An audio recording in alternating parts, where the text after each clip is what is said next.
ZITF to curate and create this Idale Dare Pachirudzi, a curated forum that is practical, inclusive, and focused on outcomes. At the end of our discussions, as we did last year, we will have a set of resolutions, and we've already begun to craft those resolutions in the conversation, starting with the Rural Industrialization Program.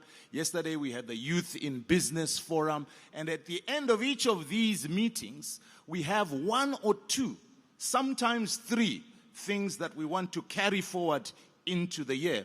And a lot of these find their way into the strategic plans of ministries under the leadership of our line ministry, the Ministry of Industry. They make sure that those are incorporated into the strategic plans of other ministries. So I know there's comments that we often get on social media, this is a talk shop. No, it's not a talk shop, because we have resolutions, and those resolutions find their way into strategic plans, and those strategic plans find their way into action. Ladies and gentlemen, for 66 editions, ZITF has remained more than an event on the calendar. It is an economic tool for every leader in the private and public sector in Zimbabwe to forge new alliances, to shape and reshape the boundaries and outputs of core relationships, to deepen ties with existing partners. It has been a premier convening point where potential and ambition meets opportunity, where opportunity is transformed into value, where products meet markets, where companies meet investors, and where relationships blossom into fruitful partnerships. Our theme this year, recognizing the key ingredients to achieving our broad aspirations, is connected economies, competitive industries. And we need to be connected. And I'm reminded of being connected to a cellular network. Sometimes the strength of connection is very low. You have one bar and you struggle to communicate. Sometimes you have 3 bars or 4 bars or full bars, as the young people would say. And when you are intimately or deeply connected, you are able to communicate, you are able to exchange and transfer. So connected economies, competitive industries. We need to be connected to trade, be it connected to raw materials or markets, and often it's technology and skills. But being connected is not good enough. We must be competitive on a wider scale to remain connected for the long term. Competitive industries are built across vertical ecosystems that deliver an end product that consumers require, need, or even sometimes just want. We often tout as Africans that we are brothers, and being brothers is good, but our brotherhood in this century must be underpinned by a continual exchange of felt value, value that makes a difference. Competitiveness demands productivity, quality, reliability, innovation, and cost discipline. It requires not just companies, but industries that can meet standards, deliver consistently, and compete with confidence locally, regionally, and globally using cutting-edge technology. So, ladies and gentlemen, the nub of today's conference agenda will be to plant the seeds for a truly transformative agenda between private sector and the public sector and our policymakers as 2030 approaches, to further rapidly industrialize in a way that achieves the goals that we have set for ourselves, to outline and paint the picture of private sector contribution to this aspiration, and the policies that are needed for us to arrive where we want to arrive much sooner than is envisaged. NDS2 emphasizes that it's private sector led, and we have heard this many times over. Hence, deepening private sector participation is core and mainstream. And all businesses, large firms, medium to small enterprises, startups, industry bodies must be positioned as co-designers and co-implementers of solutions, including joint ventures, supplier development, and shared infrastructure models that enable scale. All of this must align to Zimbabwe's national development goals: jobs, skills, innovation, inclusion, resilience, while strengthening global connectivity. I now turn to just a few things that I wish to highlight, Minister, and then I will sit down. Honorable Vice President, distinguished ministers, distinguished colleagues. This year we've upgraded our amenities for you to enjoy and for exhibitor convenience. We have upgraded our technology offering, and I will encourage all of you to download our Expo. That's XPO 263. That's an application on your phone. It will allow you to see everyone that's exhibiting at the ZITF. The contact details of all our exhibitors are on there as well, and you can connect with them. You can also schedule meetings with them. This is for your convenience, and you can do that right now before this conference is over and connect with somebody from your sector or somebody you would like to meet. On business days, we've gone paperless. And registration, a lot of people do not know this, but registration for business days is free. You don't have to pay anything. All you have to do is register. So tell all your friends to come and visit the stands that we have on show. And this year we have over 775 exhibitors that are here at the ZITF. I also invite you to visit the ZIDA Lounge, Investor Lounge, which is a new first-time offering. We also have a CEO's Lounge where people can rest and relax.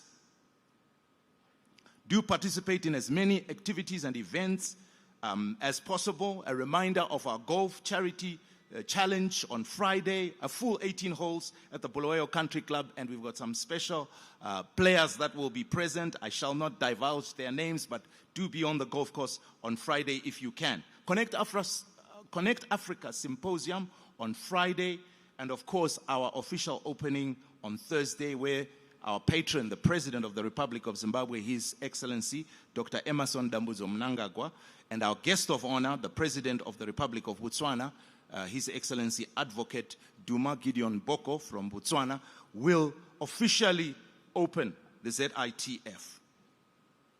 Ladies and gentlemen, I wish to invite you to observe, to listen, to respond, to immerse yourself in conversation, dialogue, exchange.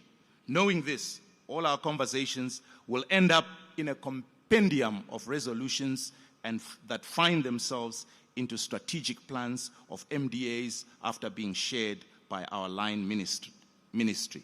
Siyabonga, tatenda, toboka, thank you.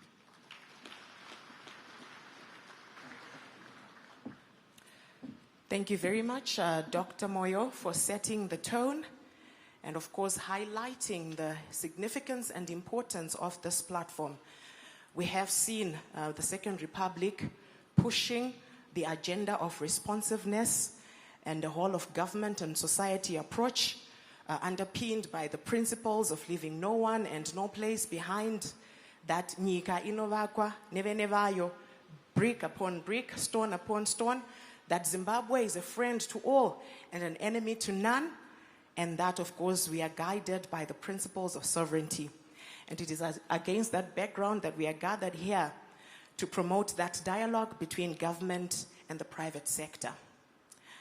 Allow me now, at this moment in time, ladies and gentlemen, to invite our first speaker, who has a good 30 minutes to make his presentation, discussing or talking about business and policy opportunities in Zimbabwe's structural transformation. Please put your hands together for this Old Mutual CEO, Mr. Sam Matsekete, as he comes to make that presentation.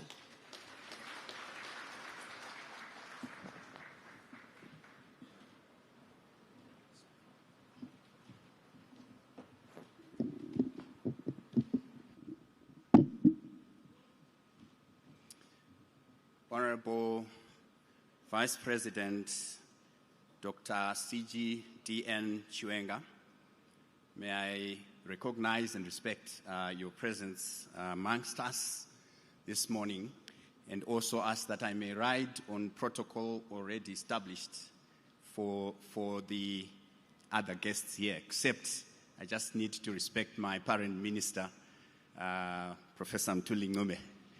Thank you for giving me this opportunity. Ladies and gentlemen, we are gathered here, and I've got a small presentation which I will go through very quickly. But we are gathered here to discuss something that is a subject at national level. I listened this morning to Honorable Vice President speak, and the comments that he made were instructive. He spoke about the national development strategy being something that we all need to own, that it is a rallying point for all our efforts, whether we are coming from policy making or from government. He spoke about government enabling and private sector doing its business, and as it does its business, leading the transformation. And he spoke about unified purpose. I took notes, Honorable Vice President, and I couldn't go through all of them. But the National Development Strategy, which was launched on 27 November 2025, spoke in the foreword by His Excellency Dr. Mnangagwa, saying that NDS2 is a national resolve to transition towards a prosperous and empowered upper middle income society as enunciated in Vision 2030. That's also instructive, and therefore we must be seeing this as something that is behoving us to combine our efforts and to look at it as we own it. On the next slide, there is a context of the global context, which is recognized in Chapter 2 of NDS2, which refers to global imperatives.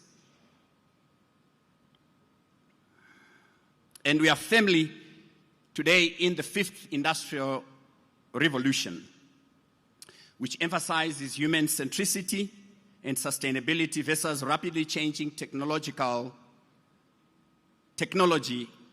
changes. Sorry, I think I'm feeling this. Can I just get a moment and I'll come back? And then I just need to, sorry about that. Let me take a seat. If Dr. Swisisa, if you can just hold my hand. I'm sorry, I think there's something, yeah. I'll come back, but I will, sorry about that.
May we appreciate him for the presentation that he had done thus far.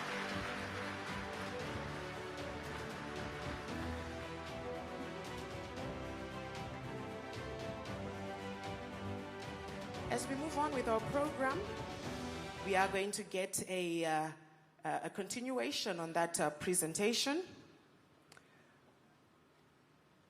I will now invite Madame Kunyalala Mapisa to give us her reflections and her submissions. Then after that, we will have the CIMA's CEO, Mr. Vulindle Landlov.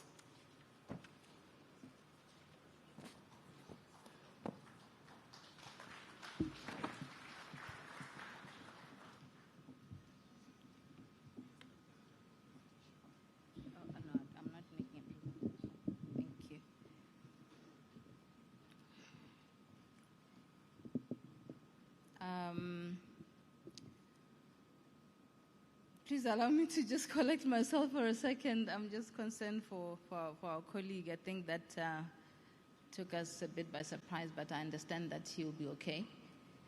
Honorable Vice President, please allow me to ride on protocol already set, but also recognize my minister, who is my boss, on the board of the Reserve Bank. I know that if I didn't see you in the morning, so I was not aware that you're with us, but thank you. You know, earlier when I was listening to the introduction from Mr. Matsekete, particularly setting the context against which we are having this conversation, I had hoped that I would ride on that context and just go straight into the conversation without setting the scene and setting the tone. But I'll do that in the interest of time. So first and foremost, to the organizer, Dr. Moyo, my sister Sekai, and all the people that are behind this, thank you so much for the opportunity to discuss such a critical topic, because in my mind we stand at a critical moment in time where we can either get it all wrong and history will judge us very harshly. But the conversation that we are having this morning, to me, demonstrates the seriousness with which we recognize the moment that we find ourselves in. And I'm encouraged. As I said, Zimbabwe stands at an inflection point. The NDS2 agenda and national ambition for upper middle income status are not aspirational rhetoric. They present a blueprint that maps onto real and tangible opportunities for our country. But at the end of the day, it just depends on how we actually move from this point onwards. So I will highlight some of the opportunities that I think are critical in terms of us recognizing this moment and deciding how we move forward. The first and most critical opportunity in my mind is the human capital dividend. The first and most significant opportunity we have as a country is the human capital dividend. As I've said, we have one of Africa's most intellectually vibrant young population, which is educated, ambitious, and increasingly tech-savvy.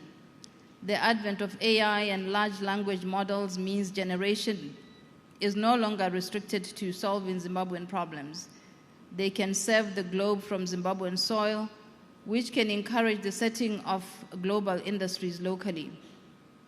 It is amazing to me every time I sit and talk to young people to see what they can do when they are given a laptop and connectivity. And unless we can meet them at their point of need, we would have squandered an opportunity as a country. But what are the policy imperatives to actually address this and to actually make this happen? Investing in digital skills pipeline, coding academies, and AI literacy programs that position Zimbabwean youth as a global knowledge workers. The intellectual firepower of this generation unleashed through modern technology is perhaps the single most scalable asset that we have in the country. And I think what is encouraging is that oftentimes when you read all the documents that we read, particularly when you look at the NDS2, this is something that is central to the policy of the country. Even though my focus on this first point is harnessing the youth dividend through the use of technology, it is also important to note that human capital dividend is not restricted to young people alone. We have an incredible opportunity to harness what is still considered to be one of the most educated populations on the African continent, and the entrepreneurship culture that carried us through the country's most difficult years. We all know that during the most difficult years, everybody had a side hustle, and that side hustle was able to carry the families through. The question on that is, how do we turn that form of survivalist entrepreneurial culture from an everyday hustling into formal contributors into the economy? I think that this point was touched upon earlier by one of the colleagues around, I think actually, Vice President, Honorable Vice President, you mentioned this in the morning, that there is nothing called informal work and there's nothing called informal business. And there's nothing truer in my mind, because we have to recognize the fact that this is where we are as a country, where because of where we come from, we had to have everybody find ways to survive, and entrepreneurship took root. And the result is that everybody has something that is going on outside the formal employment, to the extent that they do have formal employment. But the question then becomes, how do we actually formalize that and recognize that, particularly also understanding that we are having this conversation against the backdrop of saying, how do we expand our tax base? It is also important to recognize that when we talk about the country's human capital dividend, this must include the diaspora communities who remain very much a part of us. Again, these are communities that held the country together at the most difficult time and continue to do so through the remittances that we speak of. It is important to consider policy imperatives that encourage them to participate more meaningfully. And those policy frameworks must take into account the fact that because of the circumstances that people find themselves, they've had to set up bases, they've had to set up lives in foreign countries in order to survive. But many of them, and I will include myself because I myself is a recent retainee, many of them want to come back home. But the situations that they find themselves in may not be such that they are able to do that. So what is it that we need to put in place in order to allow them to actually do so? If we can implement policies that encourage foreign direct investment, should you not also consider similar incentives for diaspora communities? Of course, a lot of thought still needs to go into that. This is just an idea that popped in my mind as I was talking and as I was thinking this morning. The second most critical opportunity in my mind is that of connectivity when you are talking about technology. Broadband connectivity must be treated as a basic human need, not as a luxury. When the cost of being online becomes negligible, when no Zimbabwean has to weigh connectivity against the cost of bread, when every citizen becomes a potential economic participant and contributor to the global economy, it means every Zimbabwean is a potential entrepreneur, freelancer, or remote knowledge worker. So the goal must be 24/7 affordable internet for every Zimbabwean. We see this in other countries, so we know that it is possible. I think one of the greatest opportunities we also sit on is the fact that we have the ability to learn from what is happening in other countries. And so we know that some of the ideas that we have are actually quite possible. The third is infrastructure. We have an extraordinary opportunity to attract global talent and invest by building the best infrastructure on the continent. I'm talking roads, rail, power, water, urban planning, energy, and broadband. And seeing some of the developments we have been seeing to date, we know that this is possible. So I would like to commend government's infrastructure program at the moment, because it does deserve recognition, but we also have to say that it has to be accelerated, because this is one of the most fundamental issues that we have. We know that money goes where it will grow and where it will attract more money. So when we are talking about investment, we then have to say what is the background against which that investment is going to happen. And also when we are talking about attracting our people back home, and not just our own people, but other people, we also know that people will move to where they can live, where they can work, and where they can be comfortable. And then what are the policy imperatives for this? Is to sustain and deepen infrastructure investment across all categories. And I think, as I've already mentioned, we see what the government is currently doing. We believe that it can be expanded a lot faster, and that is something that we need to be having conversations on. The fourth is the issue of air connectivity. I know that sometimes when you talk about traveling by air, we think that is a luxury. Connectivity between cities is a direct accelerator of economic growth. If you look at countries like Kenya, Morocco, Egypt, and Nigeria, low-cost intra-air travel is transforming local economies. Zimbabwe can do the same and even do it better. A grandmother in Binga should be able to fly to Bulawayo for $30 to $50. A business person in Harare Thank you. A business person in Harare should be able to catch an hourly shuttle between Victoria to Victoria Falls. A 45-minute flight should be as accessible as a bus ticket. Connectivity and ease of travel also opens entirely new economic corridors. I was driving this morning when I was coming here, and I passed through a place where there were so many buses. I think they are going to different parts of the region, and that was encouraging to see, first of all. But you also think of the number of hours that one would have to spend sitting in the bus to get to where they were, they are going. And if we take into account the cost of time, we then have to start thinking, are there different ways in which we can make this faster? So what are the policy imperatives that we need to be looking at? One of the things that we are proposing is that we must incentivize low-cost carrier entry on domestic routes, invest in regional airports, upgrade Victoria Falls, which already looks fantastic, Masvingo, and Wange, Mutare, which we understand is something that is currently underway, and target at least 1 hour, one flight a day between those areas. The fifth opportunity that we see is that of tourism. Zimbabwe's tourism proposition is phenomenal and underutilized. These are not emerging attractions, they are world-class destinations that simply need connectivity, infrastructure, and the marketing to rival any on the continent. We all know Victoria Falls as one of the 7 natural wonders of the world. We know Great Zimbabwe as a UNESCO World Heritage Site and Civilization Monument. We know Matopo's Hills as an extraordinary natural beauty, cultural depth, and wildlife. We know Nyanga, Zimbabwe's highland jewel, a world-class landscape. Of course, Nyanga, including Vumba and Chimanimani as part of the Eastern Highlands. Gonarejo and Wange, premium safari destinations with continental standing. The city of Bulawayo, where we are today, a living heritage city with extraordinary architecture and culture.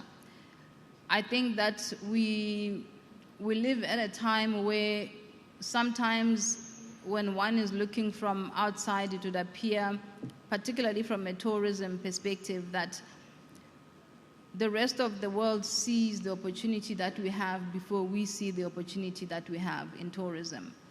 Tourism is not just about receiving international visitors, but it's also about how do we bolster domestic tourism? What is it that we need to be doing in order to do that? One of the policy imperatives that we propose is that we develop integrated tourism corridors with supporting transport links, position Zimbabwe simultaneously in the global premium and mid-market tourism conversation, invest in digital marketing infrastructure to compete with other countries such as Kenya, South Africa, and Rwanda.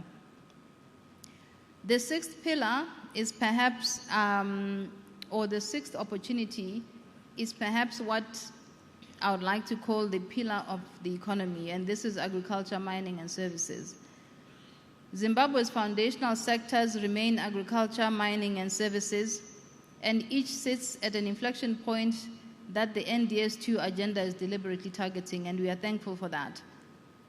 Agriculture, land reform, consolidated with youth access and appropriate financing, can transform Zimbabwe's productivity at scale, and we know that already Zimbabwe can feed itself. I think we can go back to being the food basket of the region.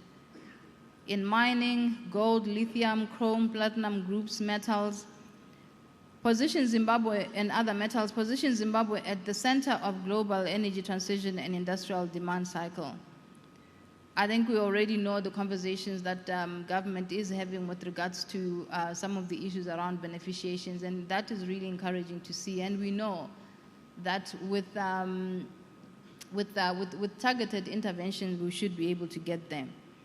With regards to services, business process outsourcing, health technology, and financial services can ride the digital infrastructure wave to become a significant foreign currency earner. The combination of these three pillars, properly resourced and integrated, become an engine for creating the upper middle income country that we speak of. So what are the policy imperatives regarding that? Integrated sector strategies with deliberate women and youth inclusion, clear investor frameworks, and activation across all three pillars. Alignment of training institutions with skills needs for each sector. I think this is also one of the points that was raised this morning around how do we align skills development and skills training with the industry needs so that we are able to absorb the bulk of our youths that are coming out of the universities and training institutions. I had an opportunity sometime last year to visit India as part of client work that we were doing.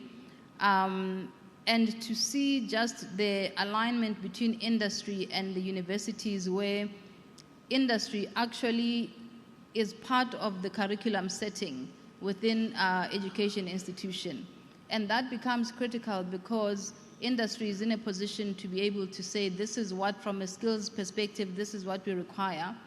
And this gives education institution to be able to build curriculum that is relevant to industry and that is able to then absorb the youth that are out looking for jobs. So integrated sector strategies with deliberate, I think I've already mentioned this point. The seventh is reducing the cost of doing business. I think one of the things that we hear all the time is about the cost of doing business in Zimbabwe, even though a lot of this has actually gone a long way in terms of the ease, the cost still remains significant, particularly for small businesses. I think we know that Zimbabwe is still largely driven by small businesses, and we also then have to say what are the policy imperatives that we need to put in place in order to encourage small businesses, understanding the fact that they cannot compete at the same level as big business. Every sector opportunity identified above is contingent on affordable and simple ways to do business in the country. Tariff and non-tariff barriers, regulatory complexities, the high utility costs, and the transport bottlenecks remain real impediments to growth. Government must go further, sector by sector, to identify and eliminate every cost that is prohibitive to employment creation. Transport connectivity costs that make running a logistics business unviable must also be addressed. Utility costs, power, water, broadband, and all the other utilities, energy that inflate the cost of doing business must also be structurally reduced. The goal is not merely a better business environment. The goal is dignity, employed people, and we know that employed people have dignity. Policy imperative, a systematic sector-by-sector review of business costs, a streamlined regulatory environment, and an explicit commitment from government to reduce the cost of doing business as a primary indicator of NDS2. In my closing remarks, Honorable Vice President, Honorable Minister, Honorable Ministers here with us this morning, I am convinced that Zimbabwe is a land of extraordinary opportunity. The NDS2 agenda is not a wishful thinking. It is a blueprint that maps onto real assets, our people, our land, our minerals, our history, and our geography. What we owe to this moment is urgency. What we owe to this moment is intention. What we owe to this moment is deliberateness. What we owe to this moment is the courage to go further and to go faster. The investors we seek will only come when we can demonstrate purpose of conviction and clarity and consistency. And looking in the NDS2, we know that there is clarity. The question is, how do we actually move from that point going forward? We must be single-minded in the pursuit of the goals we seek and united in the vision and mission of our country. And I emphasize united, Honorable Vice President and ministers, because it is the single most effective opportunity to get every Zimbabwean to feel like they belong, to feel like they own their country, and to feel like they are included. So the development that we speak about must be inclusive development.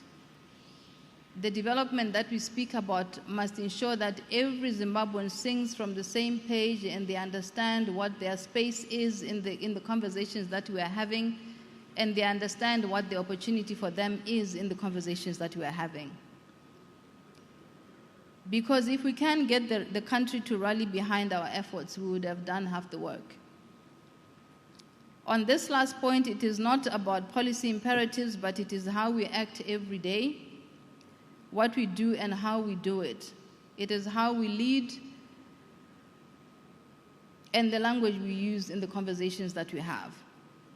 So I am hopeful, Program Director, that at the very least, we are having correct conversations that will take NDS2 from a policy instrument to the reality that we will live every day as Zimbabweans.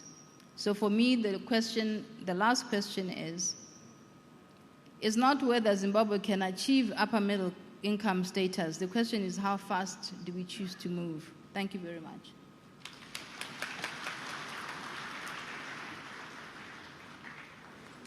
Thank you very much, Madam, for sharing those insights and reflections. And most of it we've seen government already doing. You spoke about tourism. Zimbabwe was named best tourism destination by Forbes in 2025. We have seen a government going on a rapid infrastructural transformation. We did see with the thrust of devolution, ensuring that national events are taken all over the country, with the recent example that you cited of the Independence Day celebrations in Mapisa, and of course with Zimbabwe preparing to host the COMESA summit around October.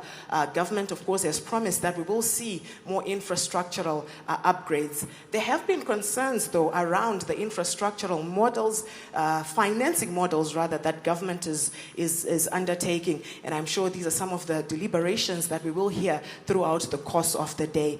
And as we continue discussing the issues that keep Zimbabweans awake at night and that drive Zimbabwe forward, as well as making it competitive in the region and as well on the global scene.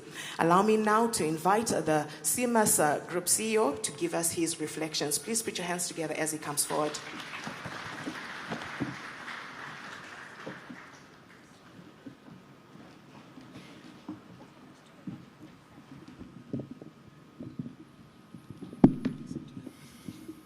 Yes, there's a presentation. I think they are moving it themselves. Yeah.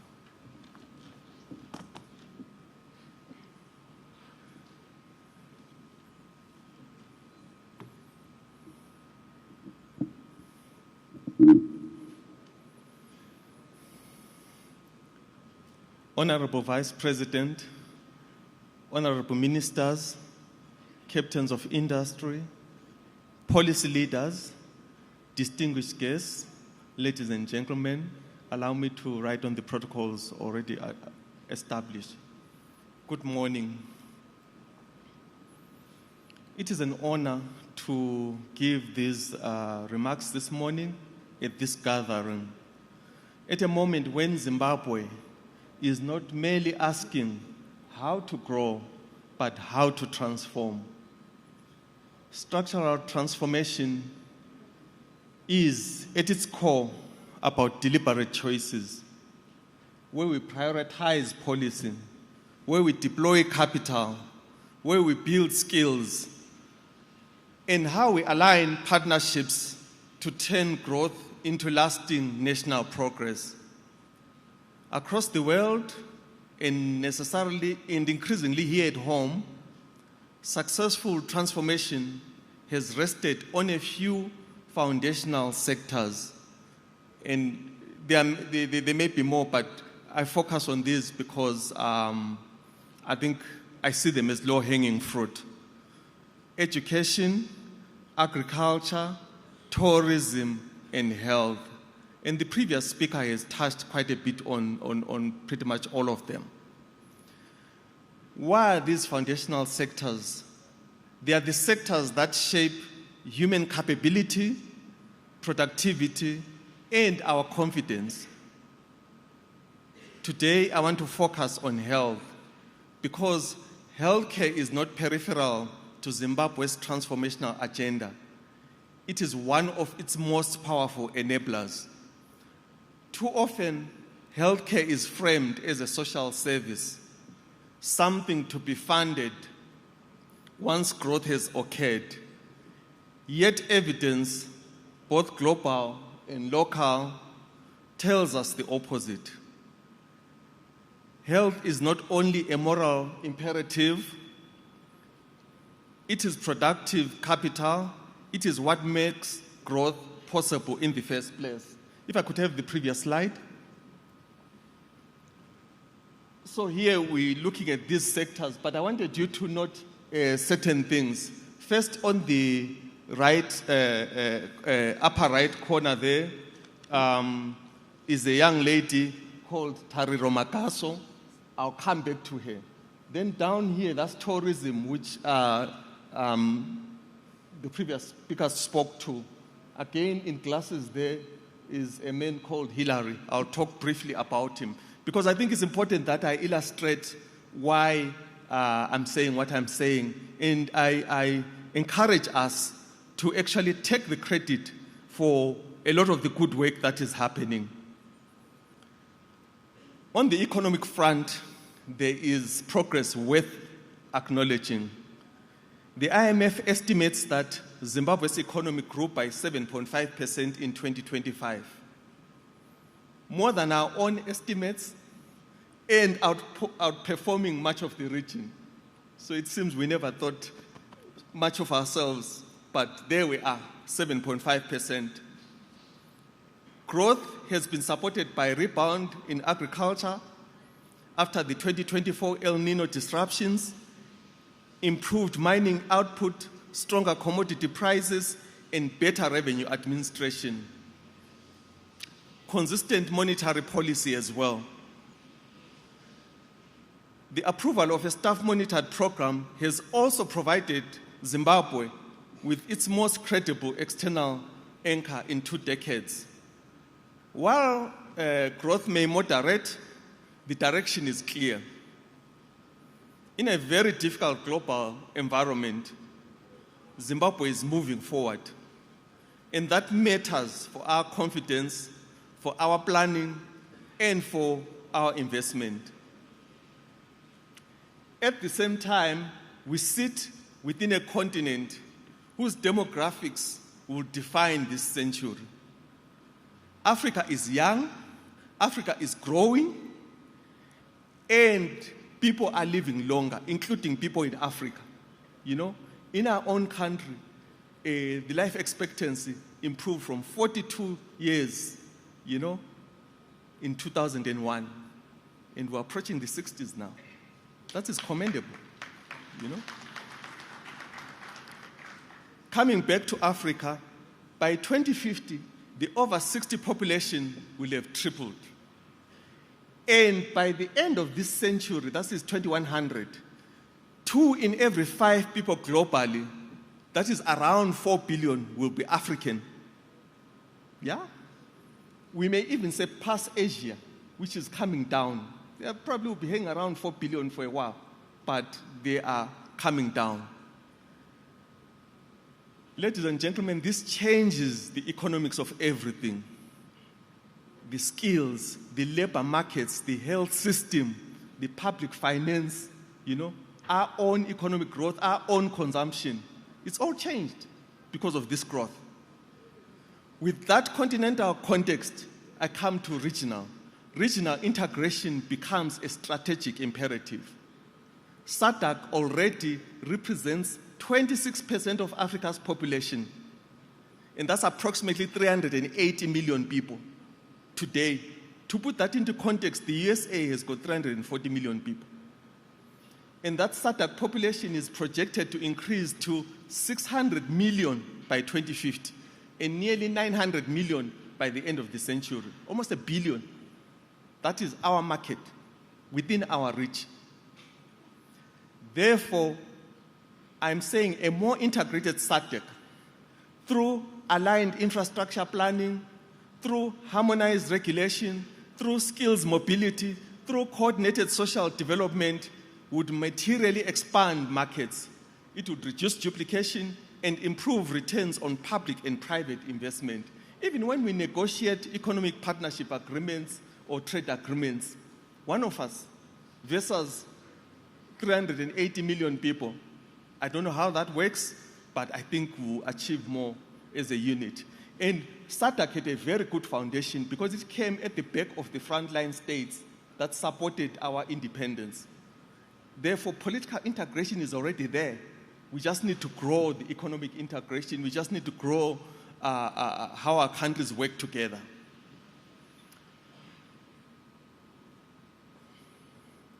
On the health front, Zimbabwe's progress over the past 2 decades has been real and hard-won. Life expectancy has recovered, as I mentioned before.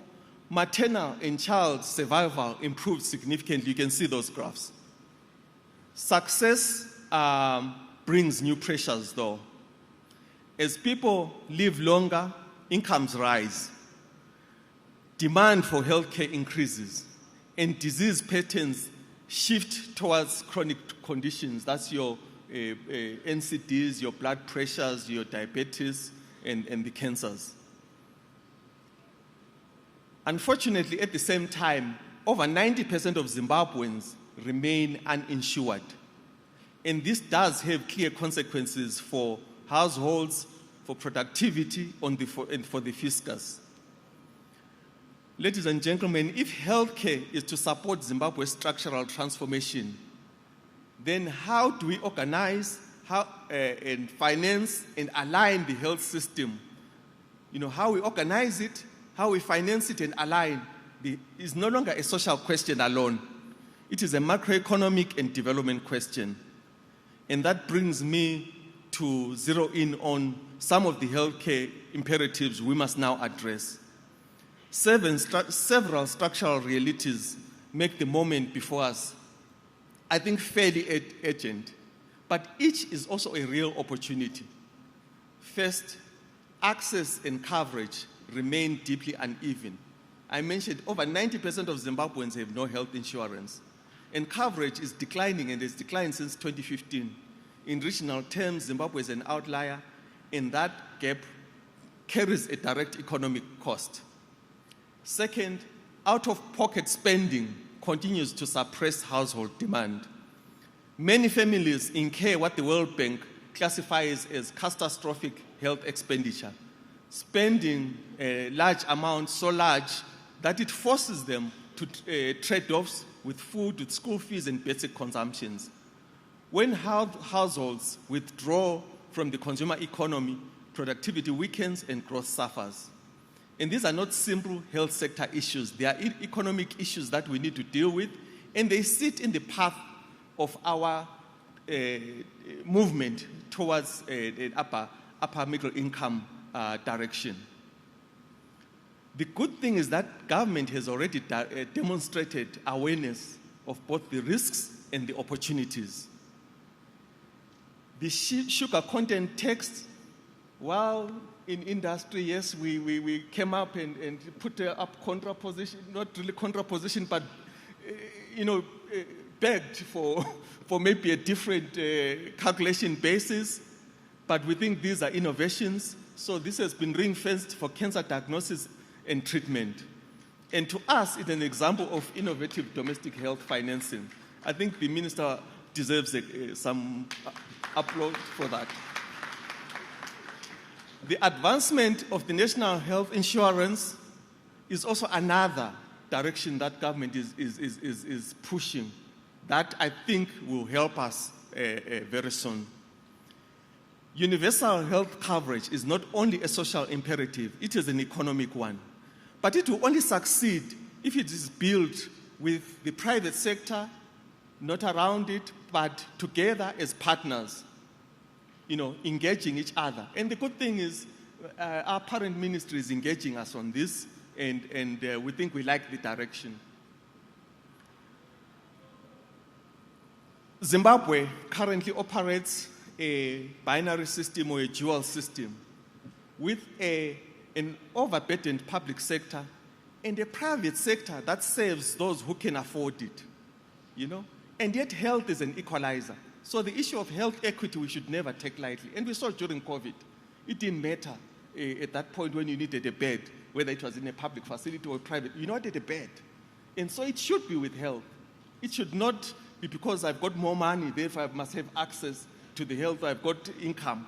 We all actually deserve the same access and the same treatment. And that is the essence of the healthcare system that we desire and that we would like to move towards. So the objective is to grow the population that can access structured, insured healthcare. Not to compress it, we want to grow that population together with the public sector, you know. Improving access must therefore remain central.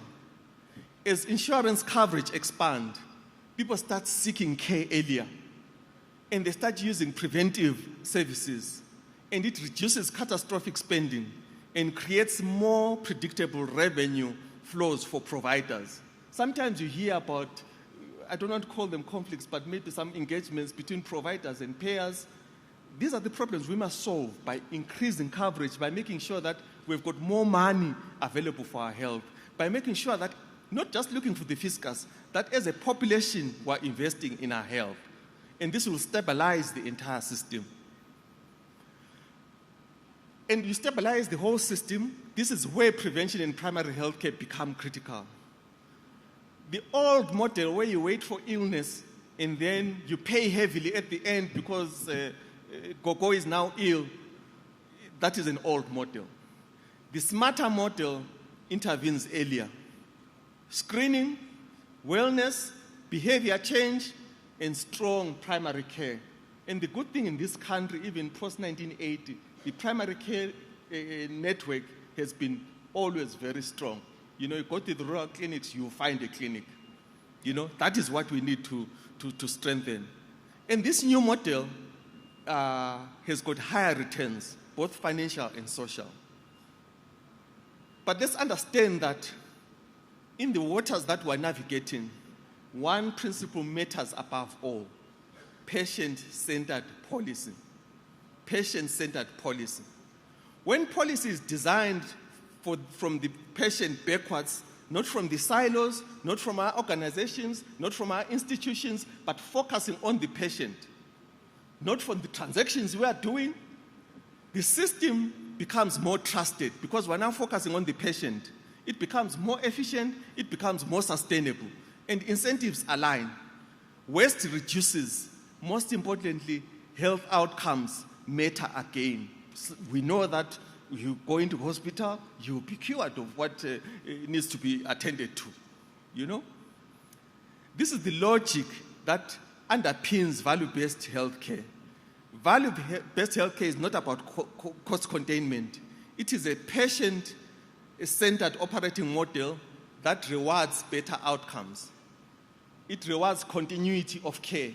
Under one roof, you receive all your care. You're not spending the day going all over town looking for that and the lab and the pharmacy. That is a strengthening continuity of care. Long-term health rather than volume alone, you know. From the time you are born, as you get old, it's your health. We're looking after your health and making sure that you live a longer, happier, healthier life, good quality life.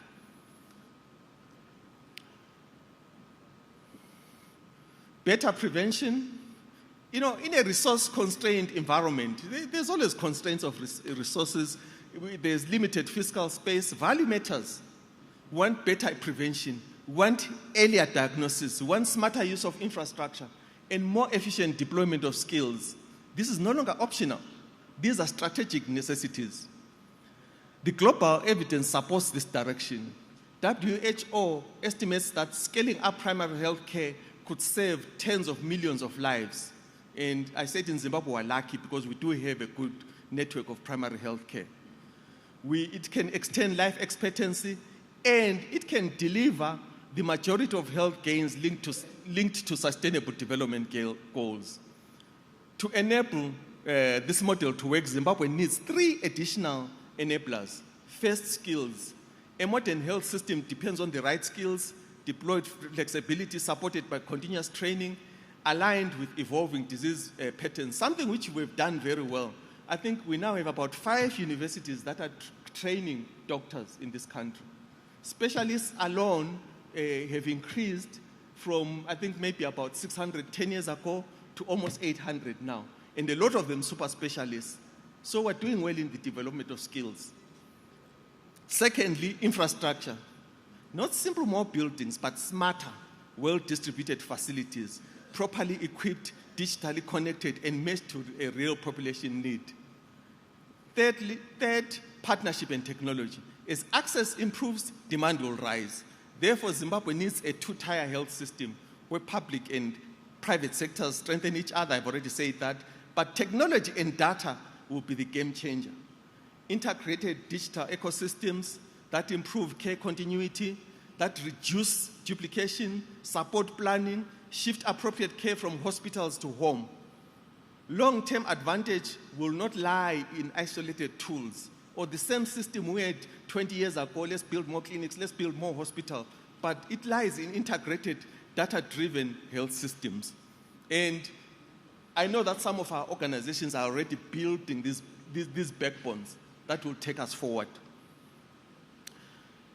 So allow me to return very briefly to the agriculture opportunity because we talked about these foundations. But what I wanted to do was to introduce you to Tariro, because there's a story there that I think even resonates with what the Honorable Vice President said this morning. This is Tariro Makasa. She stays in Domboshawa with her parents. Her parents are in the business of producing seedlings. Here, I met her on a Saturday. At a garden show in Chisipite. What was she doing? She has created her own employment. She herself is specializing in garden herbs. You know?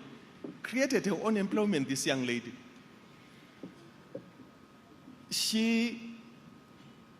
What can we do for her? Help her with market linkages, scale up her business. It could be drying, it could be exports, so that she can create other jobs. How can we scale up a business? Help her with smart agriculture.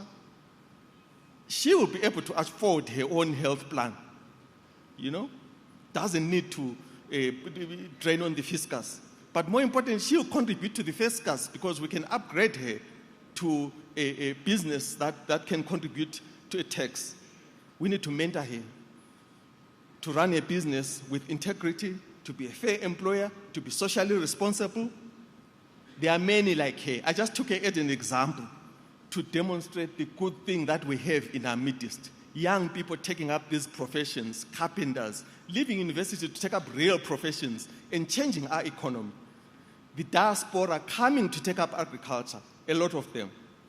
Finally, I'm grateful to Tariro for allowing me to share this amazing story. Let me close with a simple proposition. Health is not merely a consequence of development. It is one of its causes. If we expand insurance coverage, invest wisely in infrastructure and technology, build a balanced public-private system, strengthen skills, and focus relentlessly on incomes, Zimbabwe will do more than improve health indicators. It will strengthen one of the foundations of its structural transformation agenda. If we get that right, healthcare will not sit on the margins of national development. It will help lead it. I thank you.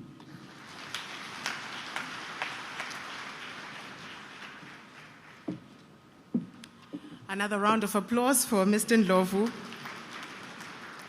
He's very passionate about health issues, and he would go on and on given the opportunity, because it's an area that he so understands. That is the CEO of CIMAS, and earlier on we got a presentation from Madam Kunyalala Mapisa, who is a CEO of the Archbishop Desmond Tutu African Leadership Institute, as well as a board member on the Reserve Bank of the Reserve Bank of Zimbabwe. So another round of applause for them as they take their seats. So in the interest of time, we are going to skip plenary at this moment in time. But just to give you an update that Mr. Matsekete has been stabilized, has been taken to hospital, and we believe that he's in a stable condition, and we wish him all the best.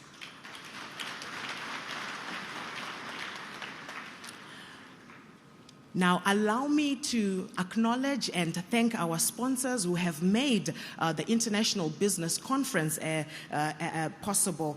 And our sponsors are CIMAS, who are a platinum sponsor, POSB and Old Mutual, who are silver sponsors, SERDIC, the Zimbabwe Technological Solutions, and the Deposit Protection Corporation, DPC, who are our bronze sponsors. Please appreciate them, ladies and gentlemen.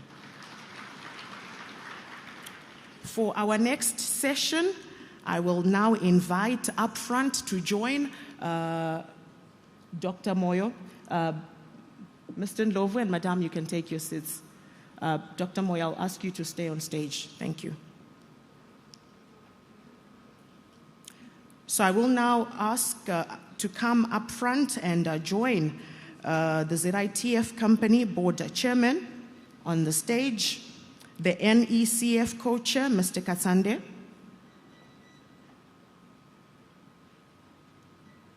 PS Nyoni,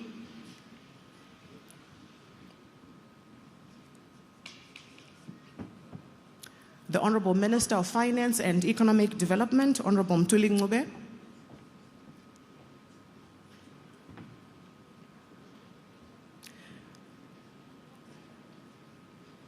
Honorable Minister Mtuli Ngube, please could you come and join us up front? Yes.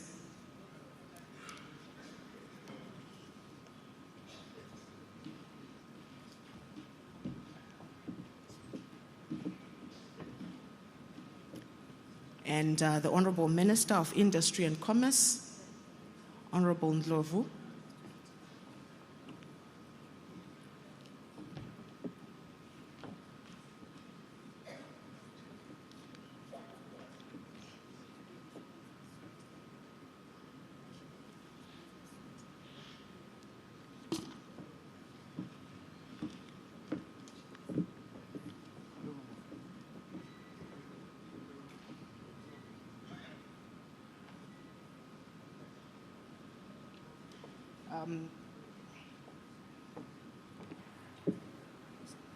Allow me to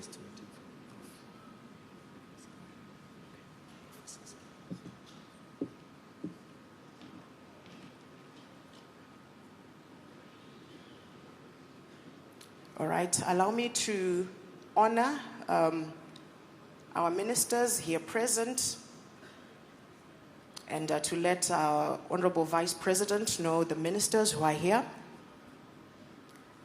In addition to the ministers that I've invited up front, we have Mines and Mining Development Minister, Honorable VP, Honorable P. Kambamura, who is in our midst, Honorable Evelyn Ndlovu, the Minister of Environment, the Minister of Higher and Tertiary Education, Honorable Shava, the Minister of Agriculture, Honorable Masuka,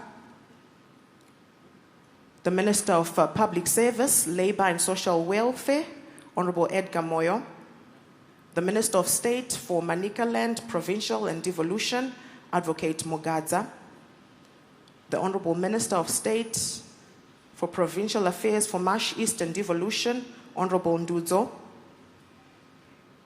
and Honorable Magomo, the Minister of State for Marsh Central. Please appreciate our honorable ministers who are here present. So we are waiting for the Honorable Minister of Finance and Economic Development, Professor Mtuli Ngube, to join us up front as we prepare to get into the next stage of our program. This is the 2026 International Business Conference. And of course, the theme is business, economic, and policy opportunities in Zimbabwe's structural transformation, ambition, and agenda. And of course, it's coming at a time where we've seen the government of Zimbabwe pushing its economic thrust. We've seen our diplomats representing the country being told to push economic diplomacy as opposed to the traditional diplomacy. And it's also coming at a time where we've seen spirited campaigns by Zimbabwe to secure a non-permanent seat on the United Nations Security Council for the 2027 to 2028 term. And we have seen that the country has garnered so much support as far as that bid is concerned. So this is the platform that brings together our business leaders and our government as we discuss policy issues and how we can drive Zimbabwe forward.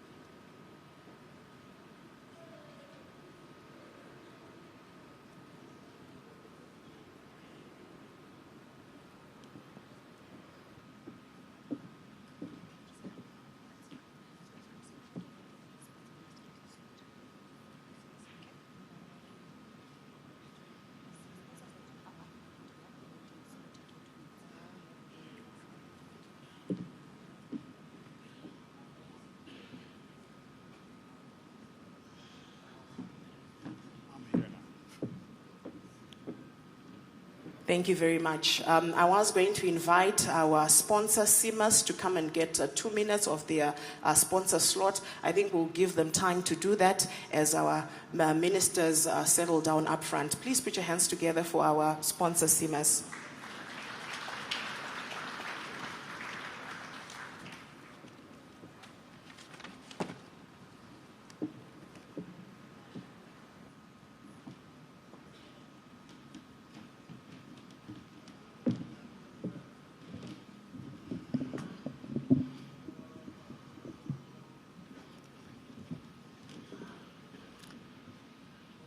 Good morning once again, ladies and gentlemen, distinguished guests. Let me take this opportunity to just also recognize the Vice President of the Republic of Zimbabwe, the retired General Dr. C.D. G.N. Chiwenga. Let me also take this opportunity to also recognize the Minister of Industry and Commerce, Honorable N.M. Ndlovu. I'd also like to take this opportunity to recognize other ministers here present, as well as government and municipal leadership that are here. Captains of industry, members of the diplomatic corps, all protocol observed. Maybe let me start off this conversation by posing a question. What is the true engine of a competitive economy? Is it capital? Is it infrastructure? Is it trade? Is it technology? Or perhaps ultimately, as has been said earlier on, it is about health and the resilience and productivity of the people that drive the variables that I spoke about earlier on.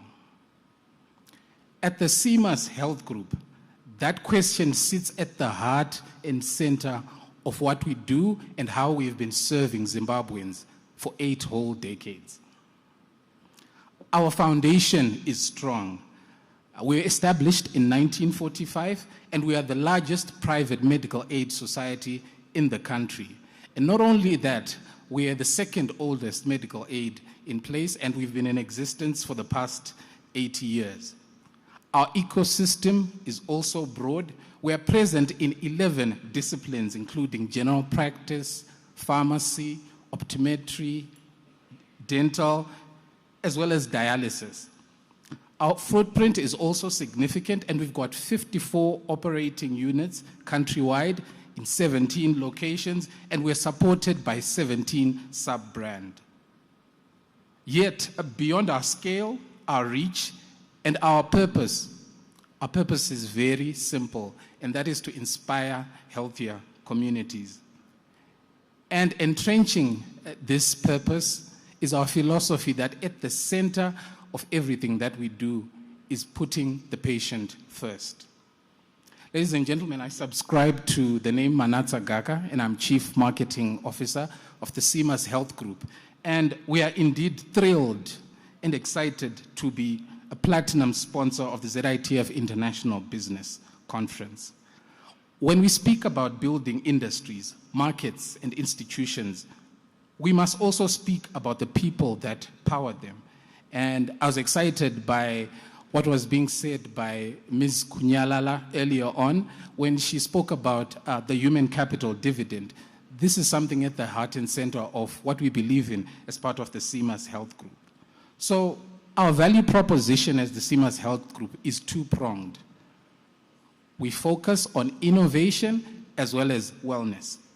So just tackling on the wellness pillar first, CMAS IGO is our wellness engine. It moves us beyond funding healthcare to enabling happier, healthier, and more productive lives. We do this by bringing together fitness, nutrition, mental health support, coaching, and tailored corporate wellness services. CMAS IGO allows us to create value not only at the point of illness, but every day before illness begins. This makes IGO strategically important for individuals, corporates, as well as SMEs. It reflects our beliefs that health is not just about treatment. It is also about prevention, lifestyle, resilience, as well as performance. It is a powerful expression of our purpose, which is to inspire healthier communities. The second pillar that we're also particularly excited about is innovation. And I'm excited to talk about CMAS Health Sync. This is our integrated digital app that puts your health and wellness at your fingertips. You can check on your claims, you can check on your benefits utilization, and you can also have your health dashboard at your fingertips. I'm going to ask you to wrap up, sir. You've gone beyond your 2 minutes. So wrapping up, I'd like to say at CMAS, we are proud to stand at the intersection of wellness, innovation, and national progress. Because as our strapline goes, ladies and gentlemen, together we make a difference. Thank you. Thank you very much to CMAS, our platinum sponsor for this event. And of course, the 2026 International Business Conference would not have happened without the collaboration and partnership of the Zimbabwe International Trade Fair Company, ZITF, the country's apex industry body, the Confederation of Zimbabwe Industries, CZI, and NECF. A big round of applause, ladies and gentlemen, for those three organizations. At this moment in time, I would like to invite the co-chair of the NECF Steering Committee, Dr. Mike Bima, to lead us through our next session. Please appreciate him as he comes forward.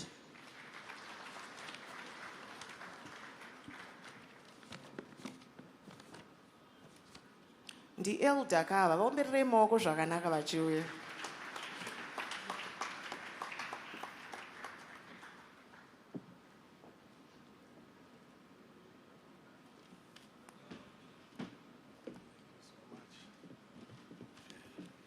And now that he's up here, I'm going to request that we all stand as our guest of honor comes and takes his seat up front.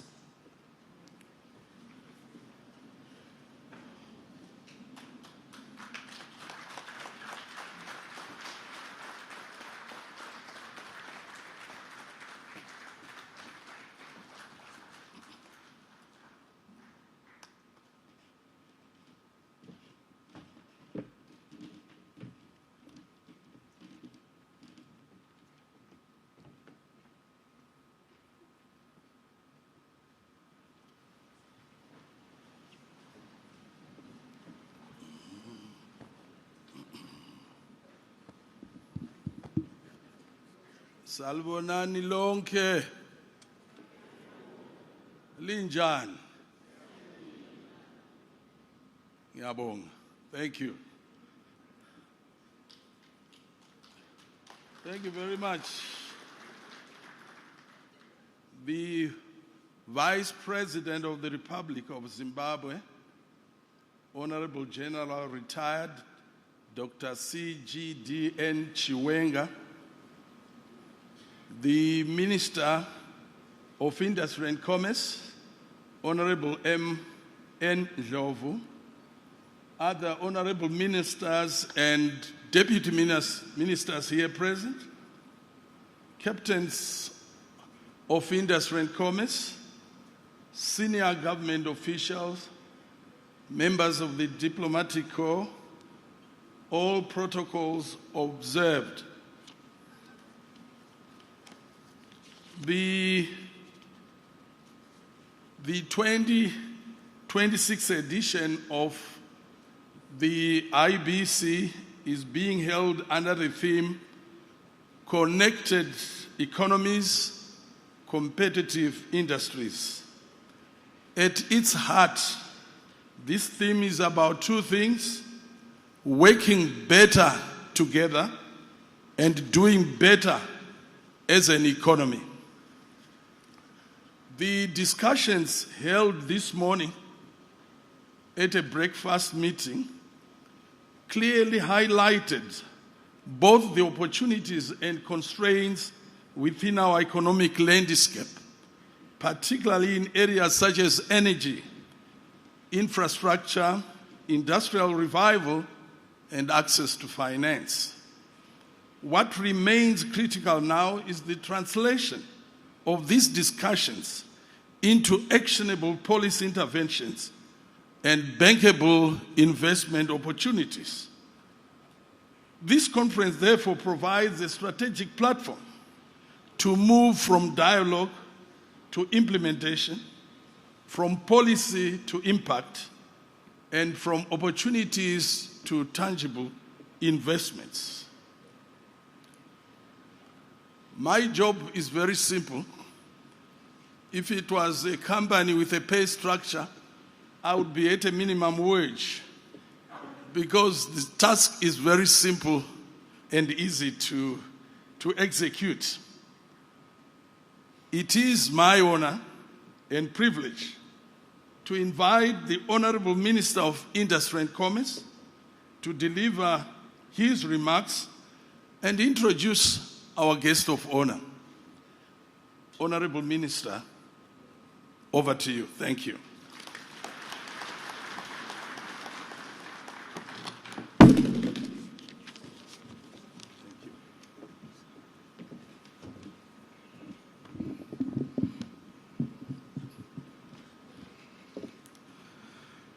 If he is on minimum wage, I don't know where I stand. Thank you very much, Dr. Bima, for laying a foundation for this very important session.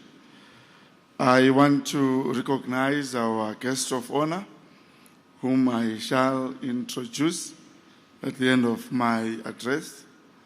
The Minister of State for Provincial Affairs and Devolution, Honorable Judith Ncube, here represented by the Permanent Secretary Nyoni. The Minister of Finance, Economic Development and Investment Promotion, Professor Mthuli Ncube. Other colleague ministers here present. I've seen Politburo members here. I duly recognize you. Deputy Minister of Industry and Commerce, Honorable Raj Modi, and other deputy ministers here present. Deputy Chief Secretaries here present. The Chairperson of the Parliamentary Portfolio Committee on Industry and Commerce, Honorable Chidua, and other honorable members of Parliament here present, Secretary Wushe, and other permanent secretaries here present. The Chairman of Zitf Board, Dr. Busisa Moyo, and his fellow directors, CEO of Zitf, Dr. Ndebele, management and staff, traditional leaders here present, our distinguished speakers who have made presentations today, captains of industry and commerce, distinguished ladies and gentlemen, members of the media, comrades and friends. As the geopolitics and the breakdown in the rules-based order takes center stage, significantly impacting the global economy, the critical question always will be whether Zimbabwe, and indeed Africa, sees herself as a victim or will use this turbulence to leapfrog and seriously reposition herself as a global player in the world economy. Ladies and gentlemen, it is an honor and privilege to join you yet again at this important occasion, being the 2026 Zimbabwe International Trade Fair International Business Conference. This IBC is a high-level policy, business, trade, and investment dialogue program that brings together government leaders, business executives, investors, international partners, and other critical stakeholders to advance Zimbabwe's structural transformation agenda. It is a platform to put our minds together in coming up with proposals and resolutions that bind our collective efforts in pursuit of Vision 2030, that of an empowered and prosperous upper middle-income society. This year's theme, ladies and gentlemen, I quote, "Connected Economies, Competitive Industries," is a clarion call for the strengthening of linkages between sectors and markets while enhancing competitiveness in a dynamic global economy. I am pleased to note the progress made in addressing some of the pain points driving our cost of doing business up while significantly impairing our competitiveness in the region and beyond. These bold steps by government will only bear optimum benefits if complemented by the business community's drive to innovation, improved productivity, accelerated adoption of latest technologies, and improved research and development, among others. It is, of course, in our DNA as a country to confront challenges head-on and emerge victorious.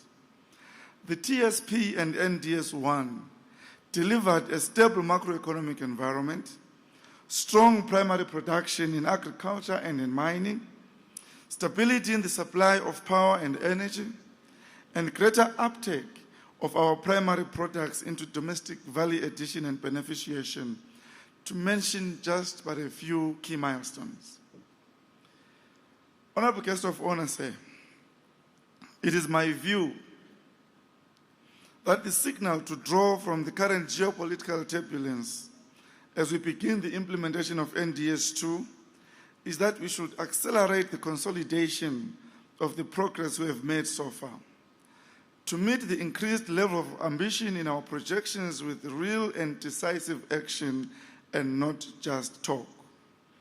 The NDS-2 implementation therefore calls us to forge even stronger ties between government and the private sector to transform our nation into an upper middle-income society characterized by inclusive growth, industrial expansion, and improved standards of living.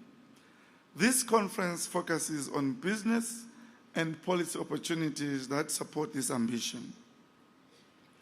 Ladies and gentlemen, evidence on the ground revealed that in the first quarter of 2026, the manufacturing sector maintained a steady recovery and growth trajectory, with an average capacity utilization estimated at approximately 57% across key subsectors, including agro-processing, beverages, and basic consumer goods. This performance reflects improved macroeconomic stability, particularly the achievement of single-digit inflation, which has enhanced price predictability, strengthened business confidence, and supported demand for locally produced goods. In the first 3 months of 2026, manufactured exports of value-added products increased by 18%, rising from $69.8 million in January to February 2025 to $80.26 million during the same period in 2026. Exports in iron and steel, building and construction materials, manufactured tobacco, packaging, ferrochrome, and alloys largely drove this growth. It also suffices to add that the economy has for now managed to sustain broad price stability across most essential goods. While I note that fuel and transport costs increased by close to 39%, mainly due to the geopolitical tensions in the Middle East, business has largely absorbed the shocks as reflected in the continued stability of general prices. Where adjustments have occurred, they have remained modest and contained.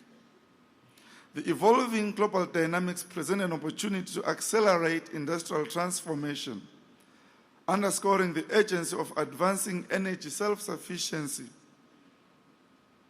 through renewable energy, biofuels, and alternative energy solutions, while deepening the localization of industrial inputs and strengthening domestic value chains. In the ensuing bid to innovate and adapt to the dynamics of geopolitically induced shocks, government, industry, and the academia are challenged to co-create solutions that strengthen competitiveness, entrench innovation, and deepen regional integration.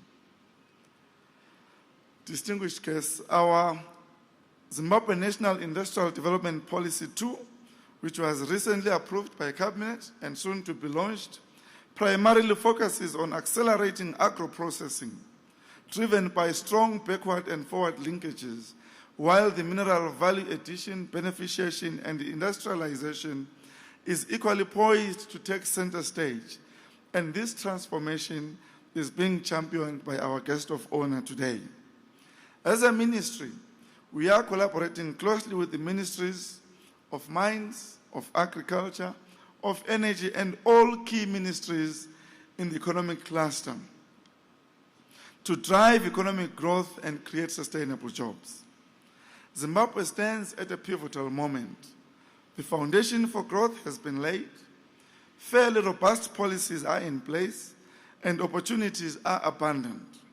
This is the opportune time to forge partnerships, to invest in industry, and to build a competitive and connected economy. This IPC remains a critical platform to ignite policy into practice, shaping a brighter future together.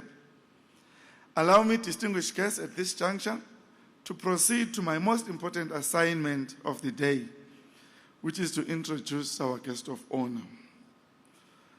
Our guest of honor, ladies and gentlemen, provides strategic oversight of the government's economic ministries, ensuring that initiatives and programs under the National Development Strategy 2 are effectively implemented. His presence here today underscores the importance he attaches to advancing Zimbabwe's economic development agenda. It is under his guidance and stewardship that we have seen government respond decisively to obstacles confronting business and impairing our ability to grow the economy. Our guest of honor has demonstrated remarkable pragmatism, leading from the front. He has taken time to go out to the provinces, visiting and engaging with the businesses, appreciating the daily struggles and progress, shaping decisive government interventions that will be ensuing shortly. He is passionate about the real economic empowerment of our people, the creation of opportunities for inclusive growth. As the economic cluster ministries, his leadership has ushered in strong collaborations under a whole-of-government approach. He often reminds us that it is not possible for a genuine government program to be initiated and implemented to its conclusion by one ministry or minister. This is a powerful statement in entrenching what the President, His Excellency Dr. E.D. Mnangagwa, has always coined collective responsibility by government. Distinguished guests, ladies and gentlemen, it is now my singular honor to invite our guest of honor. Our guest of honor is none other than the Honorable Vice President of the Republic of Zimbabwe, General Retired Dr. Constantino Kuveya Dominic Nikadzino Chiwenga, to the podium. Honorable Vice President, sir.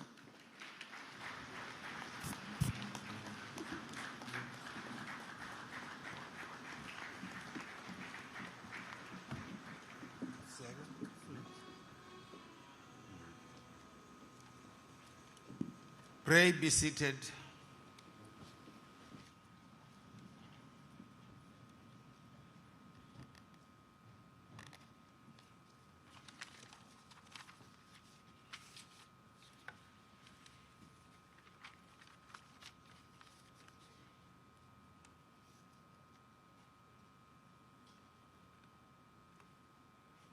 Director of Ceremonies, Miss Linda Muriro. At this junction, may we all pray and wish quick recovery to Mr. Sam Tsekete, Group CEO of Old Mutual, who suddenly fell sick whilst he was making his presentation here.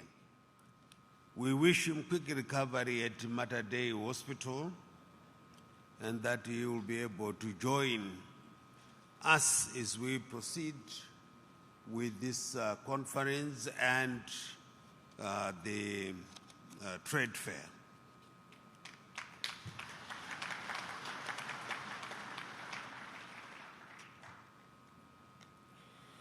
Minister of State for Provincial Affairs and Devolution, Bulawayo Metropolitan Province, Honorable Judith Ngube, and other ministers for Provincial Affairs and Devolution here present.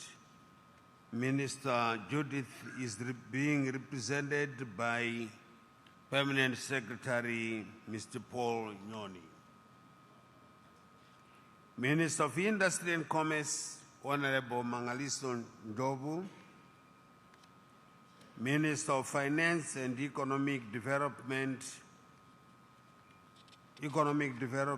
and Investment Promotion, Honorable Professor Mturi Ngube, and other cabinet ministers here present.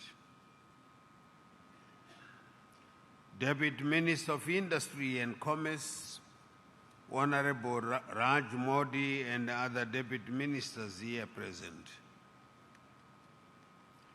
Honorable members of Parliament here present.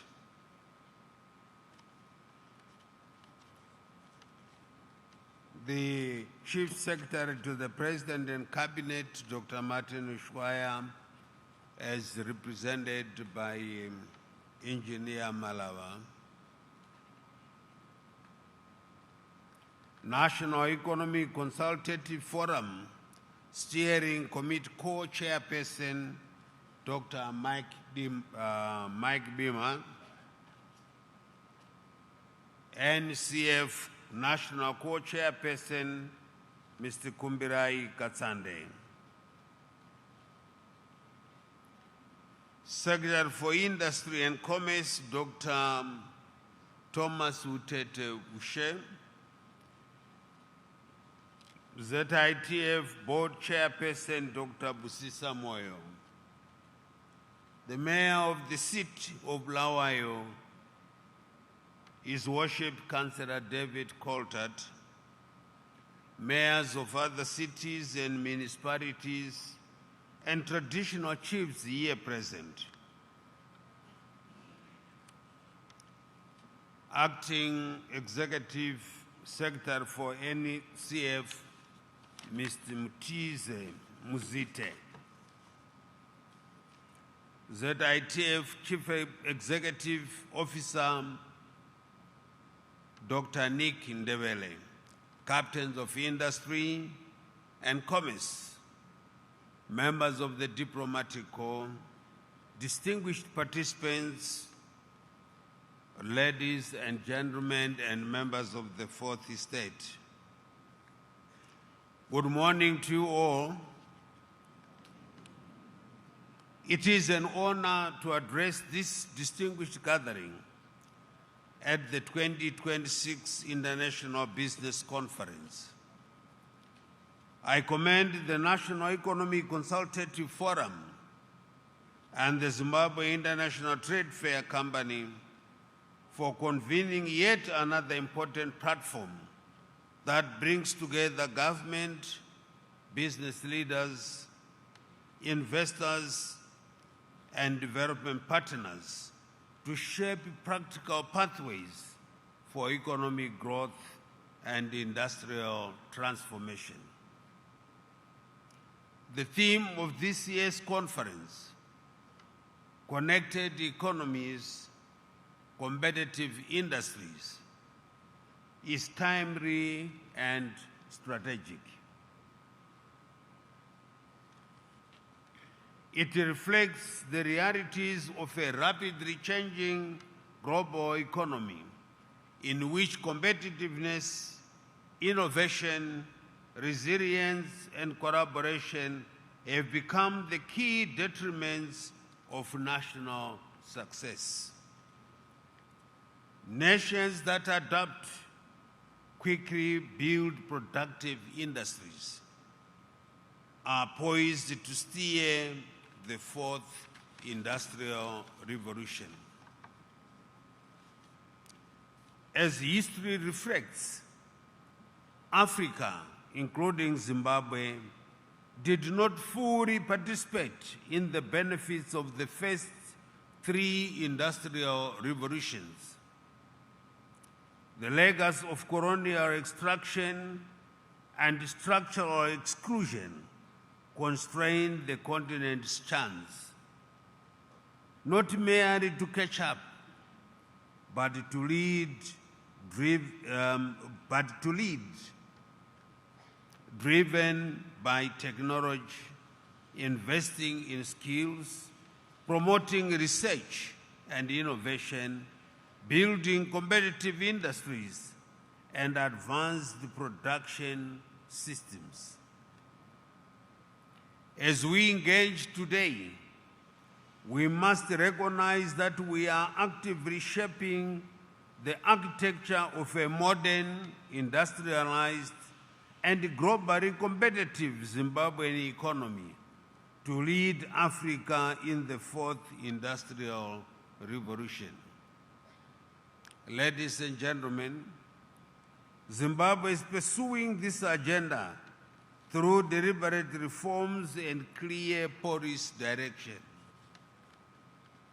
Our National Development Strategy 2 provides the framework for accelerated industrialization, private sector expansion, infrastructure modernization, and creation through key policies, including the Zimbabwe National Industrial Development Policy and the Consumer Protection Policy.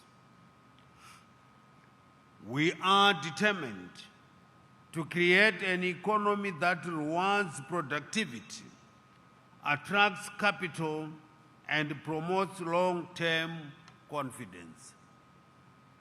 In that regard, government remains committed to policy consistency, fiscal discipline, the sanctity of contracts, protection of investments, transparent regulation, and continuous improvement in the ease of doing business. These principles are essential to unlocking domestic and international investment. Zimbabwe has made measurable progress towards macroeconomic stabilization. Inflationary pressures have moderated significantly, while monetary and fiscal reforms continue to strengthen economic fundamentals. The introduction of Zitf forms part of broader efforts to establish a stable and reliable domestic currency over time, supported by discipline, confidence, and market responsiveness.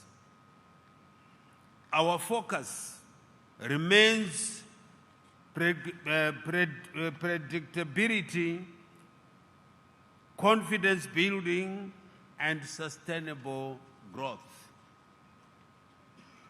Relatedly, Government continues to streamline licensing systems, digitize public service, improve investor facilitation mechanisms, and strengthen special economic zones as centers of production, exports, and employment creation. Our objective is to make Zimbabwe one of the most efficient and attractive investment destinations in the region. The mining sector remains one of the strongest pillars of our economy and a major driver of exports, industrial growth, and foreign currency generation. It contributes approximately 14% to gross domestic product and accounted for over 70% of export earnings in 2025. The sector is currently experiencing renewed momentum, driven by increased global demand for strategic minerals such as lithium and chrome. In light of these trends, our policy direction is clear. Zimbabwe will no longer export its resources in raw form without deriving maximum value.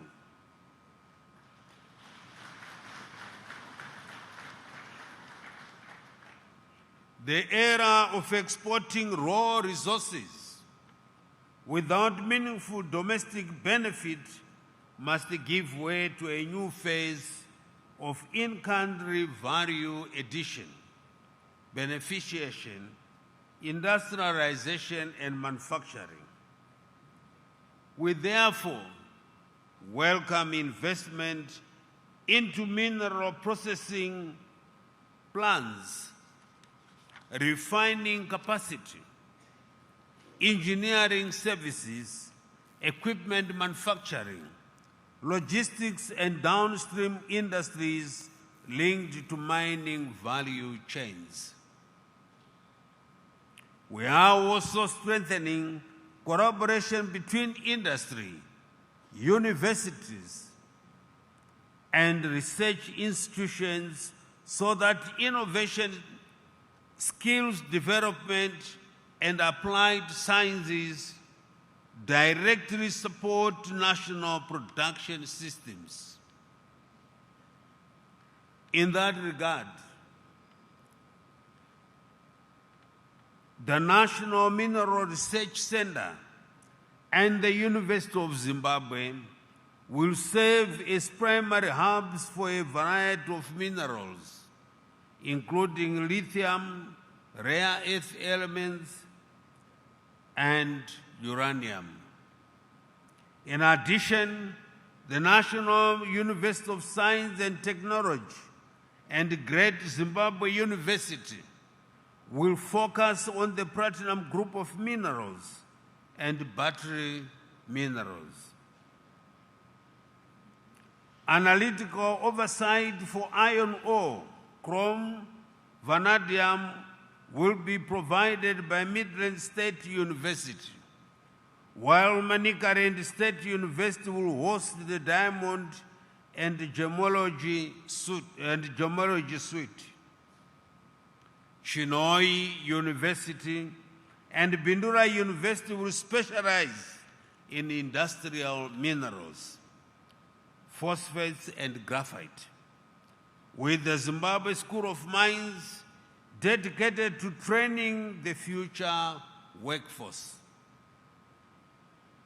Gwanda State University will cater for the Matabele South clusters, zeroing in on geology and beneficiation solutions tailored for artisanal small-scale mining sector. All this will ensure that our institutions of higher learning become centers of industrial solutions, technology development, and enterprise incubation.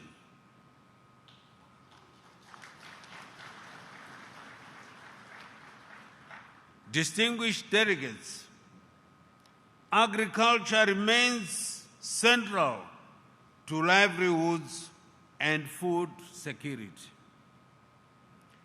Exports and agro-industrial development.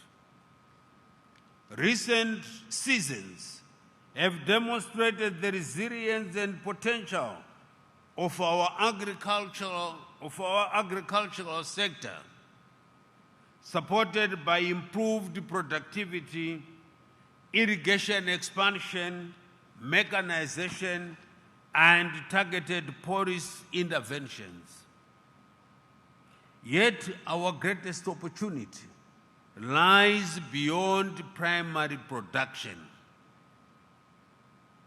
It lies in agro-processing, packaging, storage, logistics, and export market development. Tobacco, cotton, wheat, maize, horticulture, livestock, citrus, coffee, tea, and oil seeds all present strong commercial prospects when linked to manufacturing and value addition. Tobacco production is projected to exceed 400 million kilograms this season, compared to 355 million kilograms registered in the 2024-25 tobacco marketing season.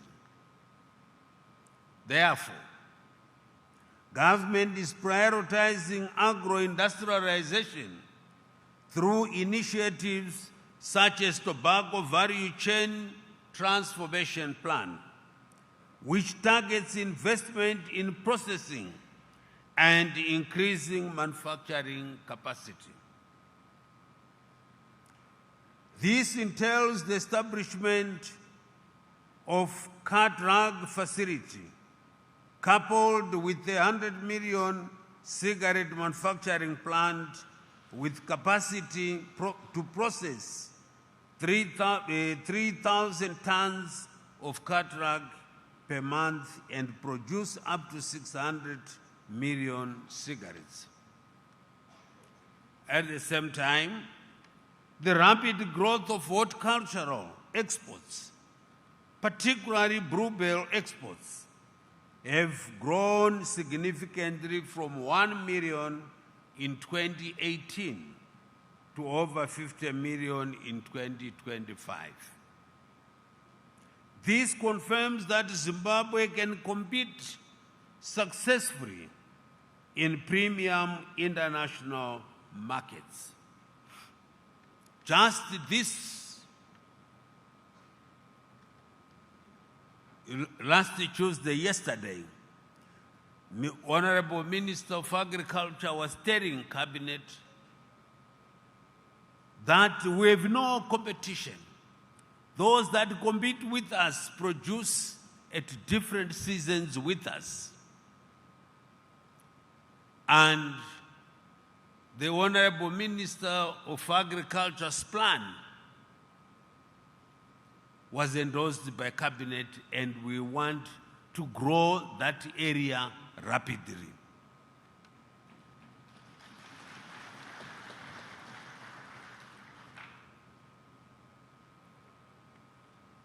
We therefore invite greater investment into cold chain systems, contract farming, food processing, fertilizer production, seed development, and agricultural finance platforms.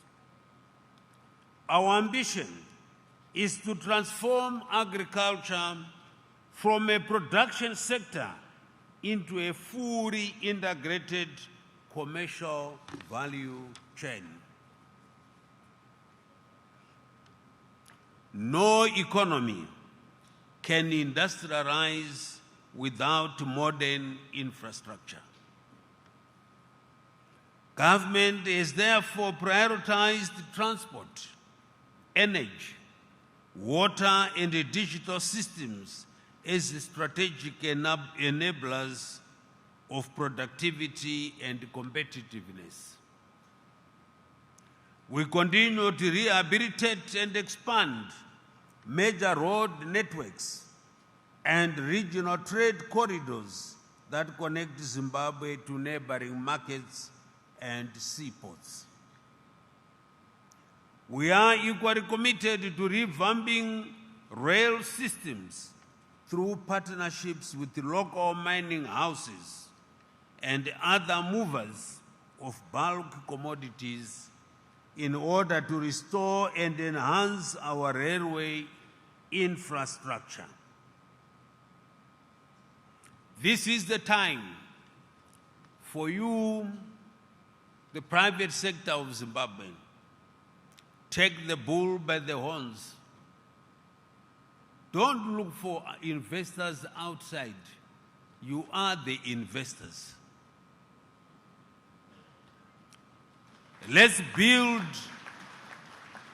our rail and road infrastructure ourselves. Let's connect the whole region and the continental Africa Free Trade Area, that everything passes through Zimbabwe. Yes, you can do it.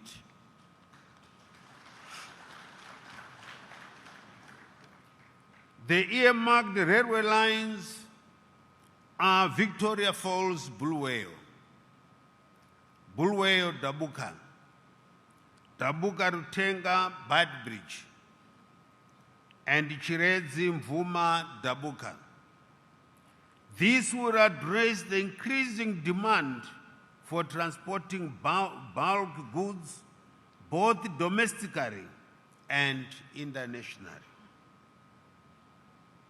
in a cost-effective manner, as well as decongest our roads.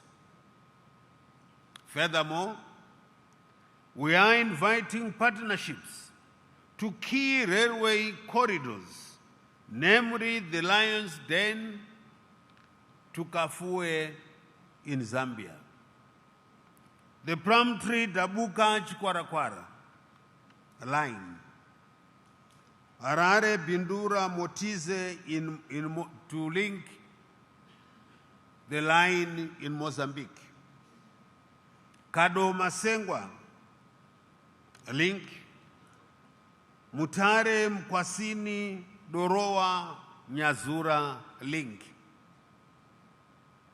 Once these railway corridors are developed, Zimbabwe's economy moves.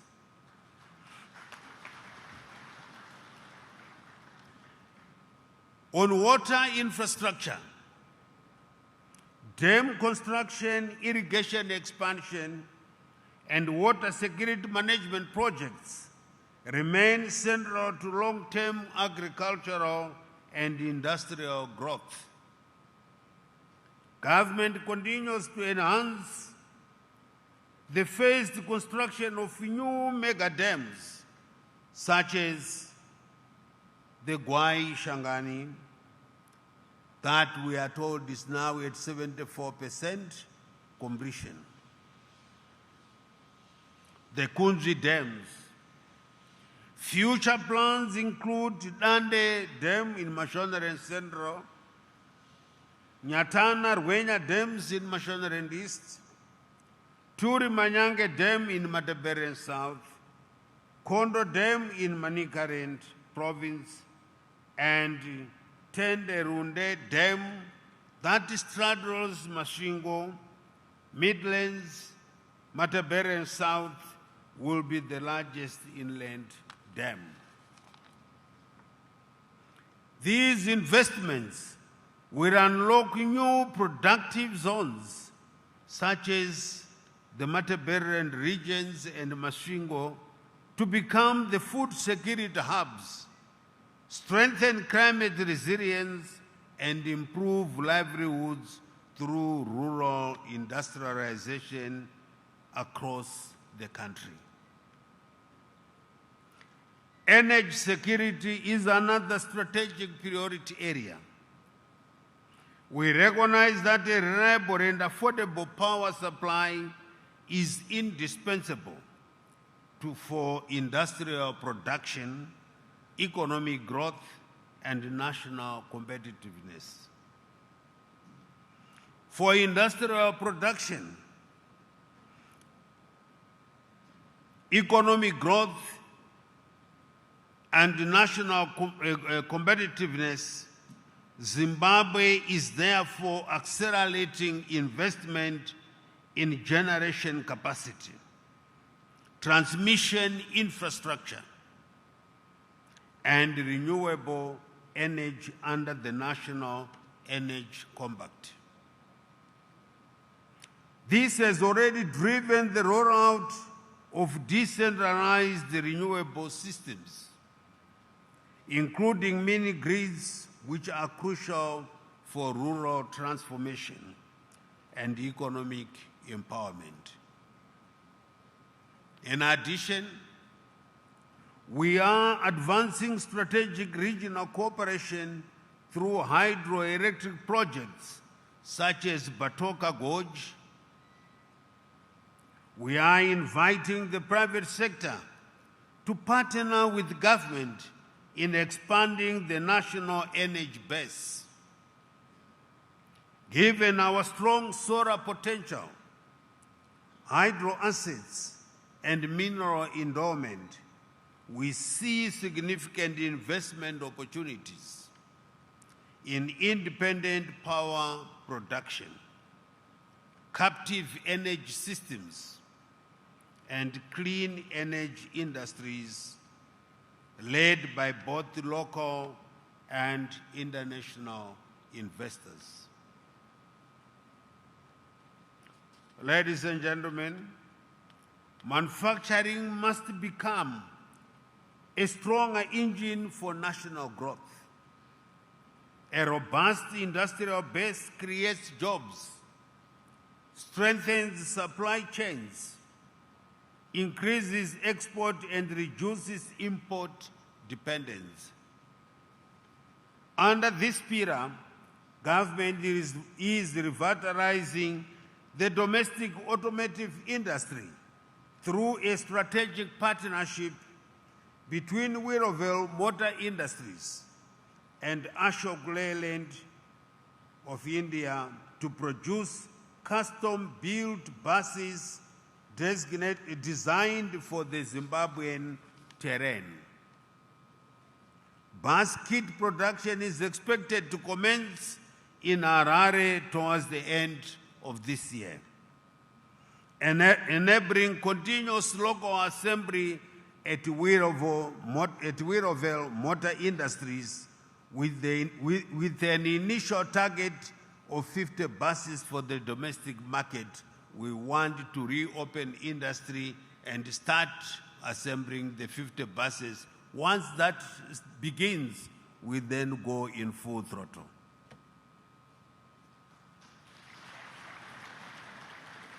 Beyond this initiative, Zimbabwe presents significant opportunities in food processing, pharmaceuticals, steel, fertilizers, packaging, textiles, building materials, vehicle assembly, and consumer goods production.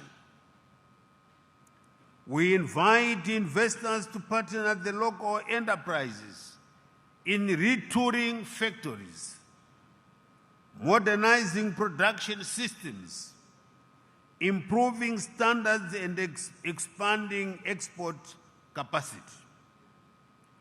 Our vision is to build competitive industries that serve both the domestic market and the wider African continent. It's of no use to run a manufacturing entity or an industry with 20th century technology, we will not achieve anything. We need to retool so we can become competitive. The digital economy also presents immense opportunity. Zimbabwe has a literate, youthful, and innovative population capable of driving technology-enabled growth. Building on this strong human capital base, Zimbabwe government is advancing a comprehensive 2026-2030 national artificial intelligence strategy anchored on innovation, productivity, inclusion, ethical governance, and skills development. Through this strategy, alongside our broader digital transformation agenda, we seek strategic partnerships in software development, fintech, business process outsourcing, data services, and cybersecurity, smart agriculture, e-commerce, digital public infrastructure, and innovation hubs. Our objective is to position Zimbabwe as a competitive regional digital services and technology destination, while ensuring that innovation translates into jobs, enterprise growth, and improved public service delivery. Tourism remains another high potential sector. Zimbabwe is blessed with world-class attractions, rich culture, wildlife heritage, and warm hospitality. We are positioning our country as a leading destination for leisure travel, meetings, incentives, conferences, and exhibitions. We do not take it lightly that Zimbabwe was recognized by Forbes magazine as the best destination for 2025.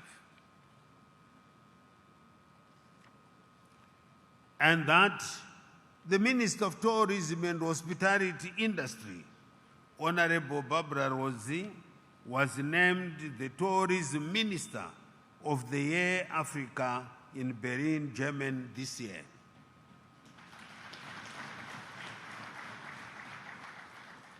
In addition, the selection of Zimbabwe as the headquarters of the Intra-Africa Trade Fair is a high-impact strategic win. This will open up the country as a central and regular host of trade exhibitions, conferences, and business engagements, thereby increasing our visibility as a trade and investment hub.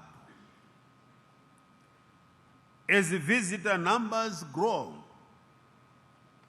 investment opportunities exist in hotels, convention facilities, transport services, ecotourism, entertainment, and hospitality training.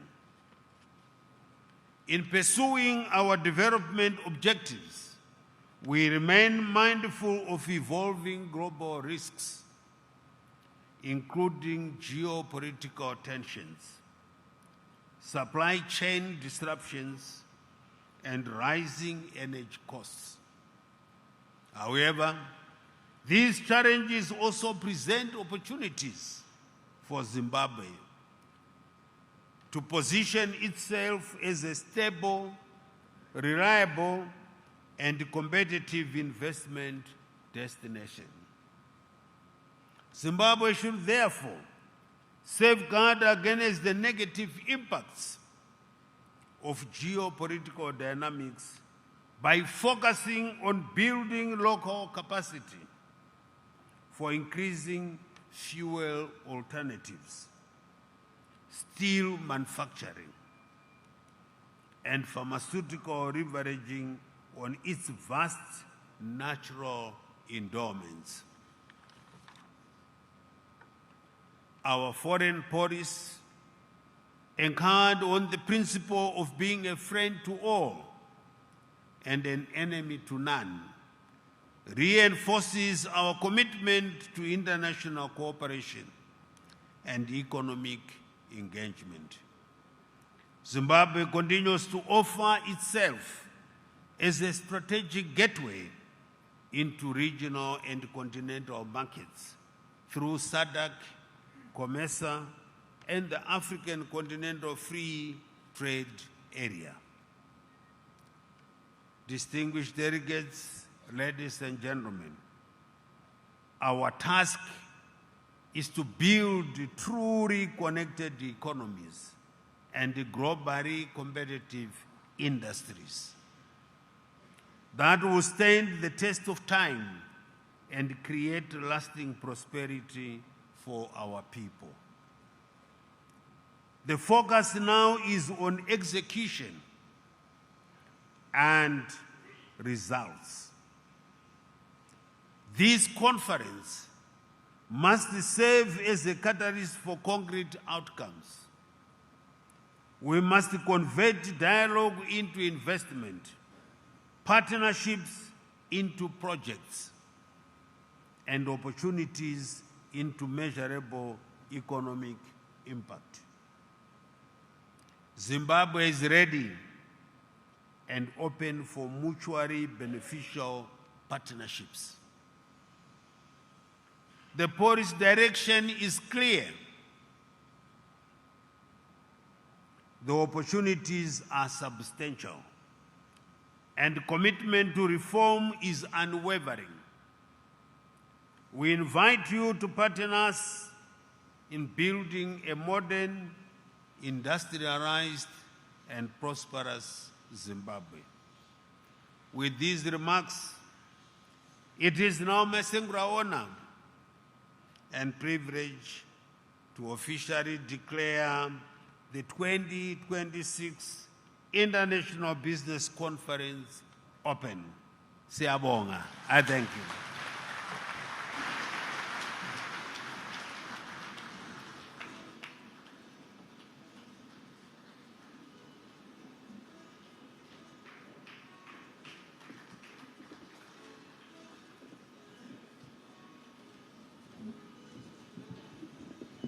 Thank you. Another round of applause for our guests of honor. Thank you very much. Just want to once again thank the Minister of Industry and Commerce for his earlier remarks and also for him introducing our guests of honor. Sometimes we are very quick to ask or to make requests, but most of the time we forget to say thank you. I would like to extend our sincere appreciation for our valued sponsors whose support has made this conference possible. I would like you to thank them, or for us to clap when I mention these sponsors individually. Old Mutual Zimbabwe, CMAS, Deposit Protection Commission, POSB, SIRDC SADC, and the Zimbabwe Technological Solutions. We would like to thank them for their partnership and commitment to fostering dialogue and advancing Zimbabwe's economic development agenda. We are going to make a small change to our program. The I know the most important item on this program was the policy makers' plenary responses, where we are going to have interventions, questions from yourselves, and also to have responses from our policymakers, the ministers who are here present. However, our guest of honor has to go and attend other agent meetings, so he won't be available to attend. Now, so we will have this other session after he leaves. Someone made a remark yesterday and said, look, most of the time, when the vice president is finished delivering his address, ministers leave. I say, I don't agree with you. Come tomorrow, you'll be proved wrong. So, honorable ministers, I want you to prove me that I said, no, they will be proved wrong. All ministers who are here present will still be here even after the vice president has left. And we will also take note of all your submissions, and we will also convey those submissions to the Honorable Vice President. Because of that change, can I also now call upon the Minister of Industry and Commerce to come up and give our guest of honor a token of appreciation. Honorable Minister.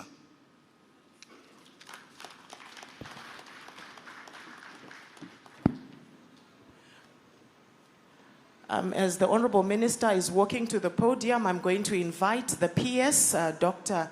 Thomas Teteushe, to join the Minister, and the CEO of the Confederation of Zimbabwe Industries, Madame Sekai Kuvarika, to please come up and assist with the handover of that token of appreciation to our guest of honor and the Vice President of the Republic of Zimbabwe.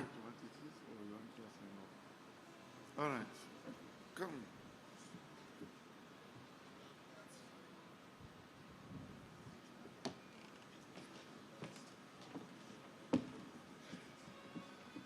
Okay. I wanted the portrait first. What is it here? There?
Can I ask all of you to rise as our guest of honor leaves the stage? Those who are accompanying him, please do so and quickly come back.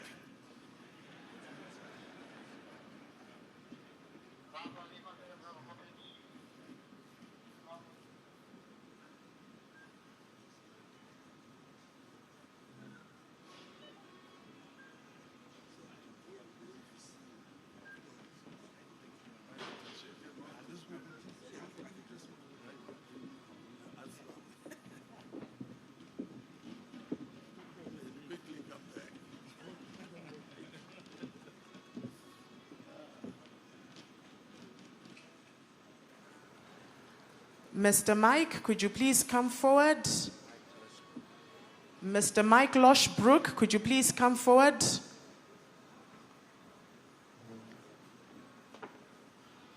Mr. Mike Loshbrook.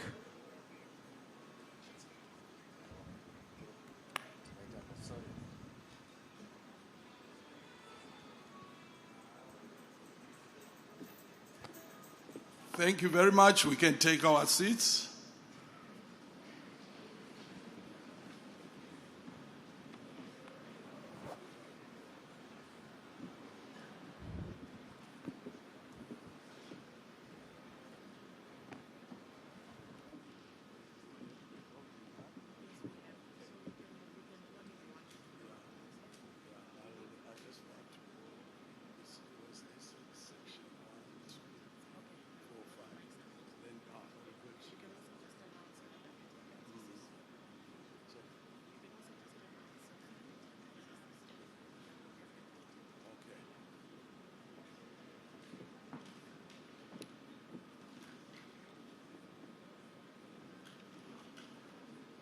I hope the media guys, you are ready for the next session.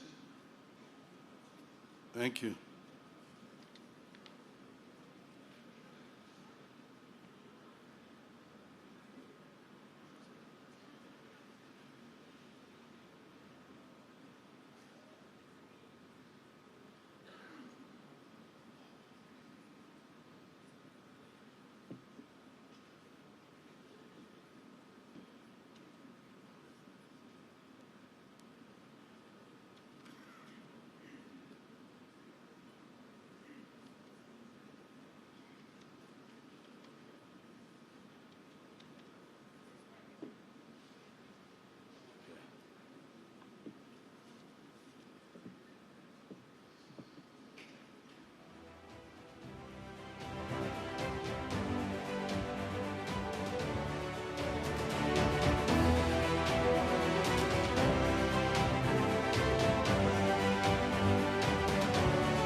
May I kindly request any of our sponsors who have their presentations ready?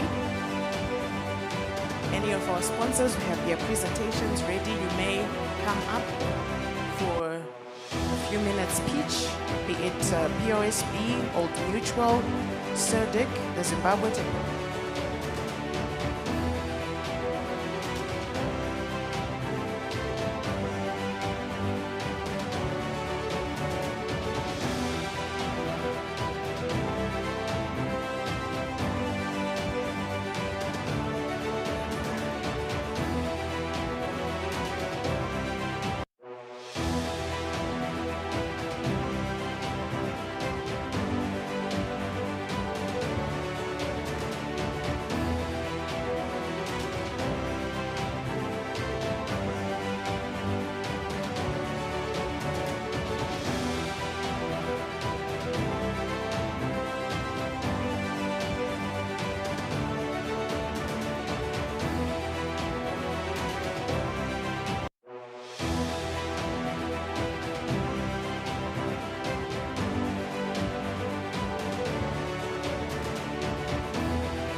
can see our honorable ministers are up front here.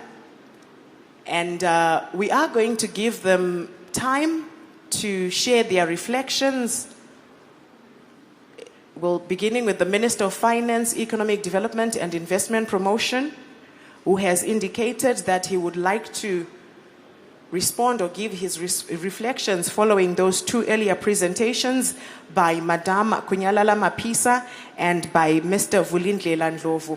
Then afterwards, we'll give each of the ministers about 2 to 3 minutes to just share insights or reflections around their portfolios regards the issues at hand. Thereafter, we will open the floor for Q&A. At this moment, I'll allow Dr. Bima to take charge as Honorable Minister Mthuli Ncube comes forward.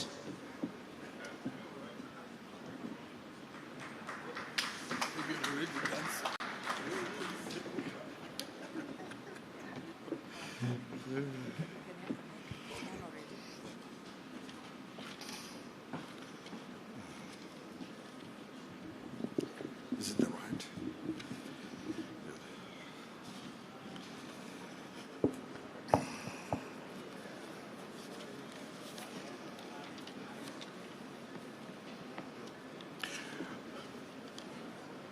First of all, let me recognize our guest of honor who was with us earlier, Dr.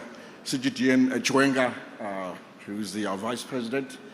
I recognize my colleagues up here, and let me write on the protocols already established. I also recognize Dr. Bima, who is our moderator, and really thank all the sponsors for this wonderful business conference as usual. First of all, I must say that I'm very pleased with the quality of presentations. A round of applause. I listened to every word on every presentation, frankly.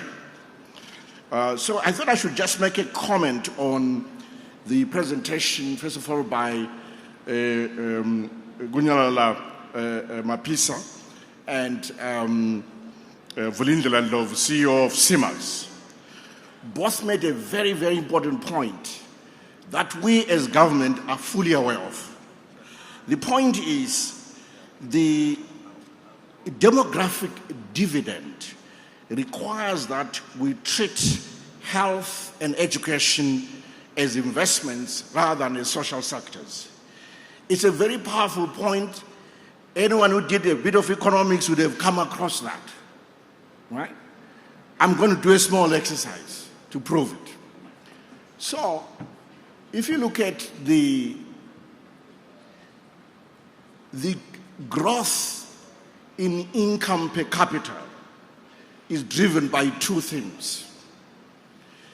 Is the growth in labor productivity plus the growth in the share of productive workers in the overall population. Should I repeat that? It's an equation. So the growth in productivity, it depends on the productive capacity of those who are in employment. Their productive capacity is driven by investment in skills, in their skills, and investment in their health. So health and education, acquisition of skills, are key ingredients in explaining labor productivity. The share of the productive labor in the entire population, you can see why then gender becomes important when you think of that factor. Because when you support women as much as men, you are doubling the quantum of productive workers in the total population. So that equation explains labor productivity, it explains the role of education, it explains the role of health investment, it explains the role of gender equity at the workplace. So I just want to make that elaboration and take you back to school. I really appreciate the presentation by the Vice President regarding, basically he underlined the fact that we now have macroeconomic stability. I can assure you that as the fiscal and monetary authorities were determined to keep things that way. Once you test single-digit inflation, you want to keep it. I can tell you that. No one loves double-digit, triple-digit inflation. We all love single-digit inflation. So currently we're at 4.4%. We want to keep it at those levels going forward. So expect, as industry, our policies, I must say, tight policies to continue for a little longer. Whether you're looking at fiscal policy tightness, but we expect us to make an improvement in paying for local suppliers. Why? Also because we are now pricing at reasonable prices because of, the absence of a robust parallel market. So we can afford to pay you on time without worrying about the premium. And also we've gazetted some prices for your guidance. So those of you supplying to government should expect a better performance from the fiscal authorities. On the monetary front, still expect a tight monetary policy as we embed inflationary expectations going forward. And certainly the shocks globally are not helping us, but I can assure you that we've done some fairly good simulations, and we have very good models, by the way. We have incredible modeling capacity, both in Treasury and Reserve Bank, and our analysts, their models are showing us that if you simulate a price of up to $2.50 per liter on diesel, we will still land at single-digit inflation within this year. So that is pleasing, but that doesn't mean that we should slacken too quickly on monetary policy. We should still maintain a tightness and ensure there's a proper coordination, as this is the case between monetary and fiscal policies.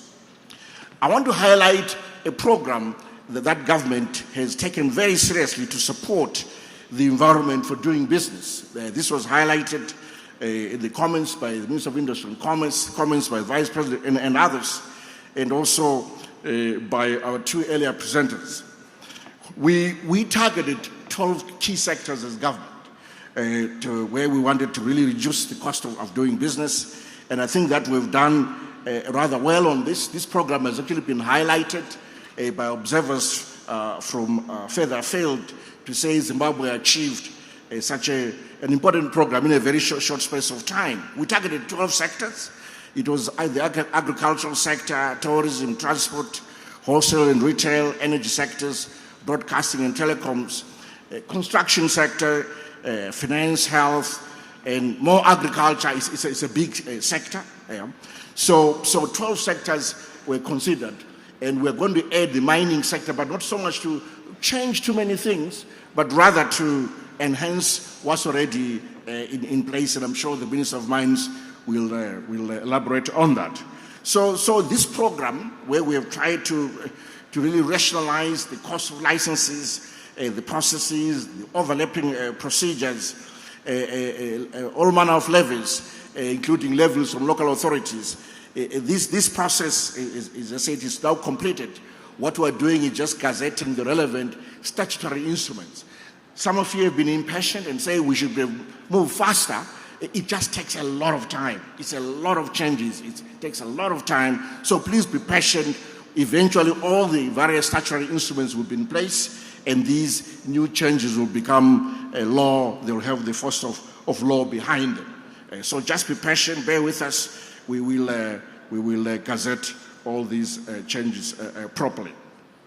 I also want to highlight certain specific fiscal measures that we are taking to improve the cost of doing business. Last year in this conference, you raised the issue of IMTT, which, as you know, I did reduce the IMTT from 2% to 1.5% in Zitf, but also we've made it tax deductible. You requested that we make it tax deductible. I listened, we did exactly that.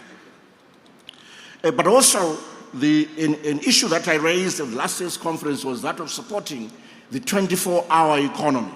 As government, we're very serious about that, and we really want to extend incentives, which we pronounced in the November budget, to support a 24-hour economy, including the cost of electricity. Our view is that anyone who's running a 3-hour shift, which means that there's also employment during the night, should enjoy a lower electricity tariff than is currently the case. So working on the right level where we could set this tariff. But also, if you're running these 3-hour shifts of 8 hours each, we want you to benefit from the youth employment tax rebate incentive, YETI, which were introduced 3 years ago, but only very few of you are accessing it. We want to make sure you're able to access it through this incentive arrangement of supporting a 24-hour economy. I want to highlight a new industry that, again, we've begun to support using fiscal measures.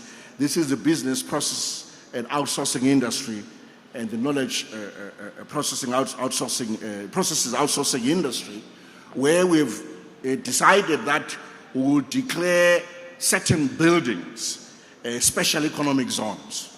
So, for example, Joiner Center in Harare will be declared a special economic zone because we have BPOs operating from there and KPOs operating from there. In fact, as a business person, if you have any idea about your in this regard about your 9-story building, let us know so that we can declare it a special economic zone and improve the profitability of everyone who's operating from there. We want to support this as a new business line within industry and commerce.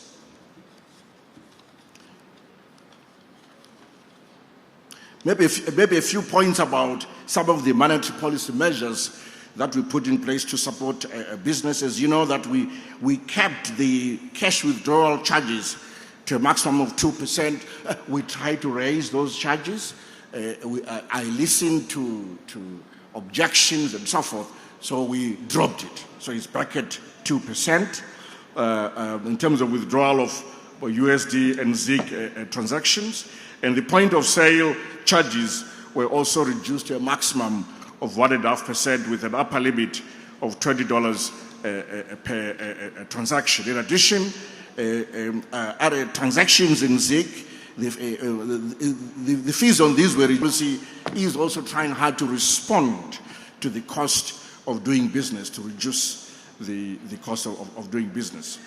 But also the monetary authorities, the Reserve Bank, introduced a targeted finance facility with a lower interest rate targeted at specific sectors, productive sectors, that is, in order to support businesses during a high real interest rate regime, which is necessary to stabilize monetary policy.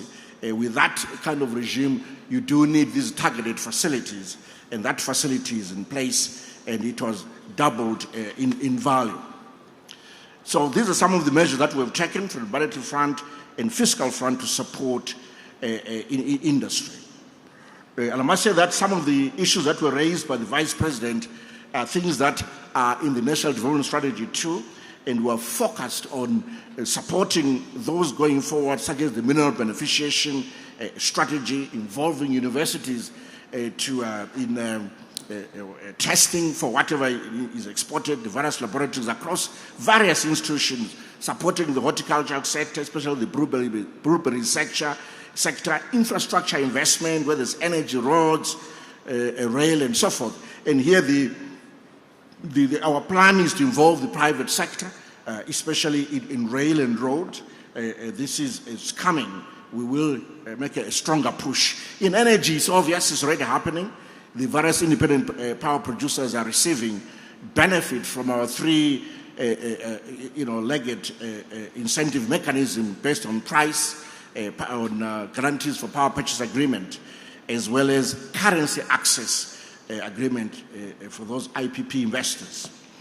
The role of manufacturing as a key sector to drive transformation was highlighted in that presentation by Vice President, targeting the motor industry. But I think we should also add the Manicaland as well. There was a thriving motor industry in Manicaland. That should also be added to our value chain support for the motor industry. Tourism, a lot is happening in that sector, and we're still have a slew of incentives to support that sector. So I largely agree with most of what has been presented, And I'm very pleased with the quality of the presentations, and I thought I should just add those a few comments, including how to extract as much as possible from our demographic dividend. I thank you. Thank you very much.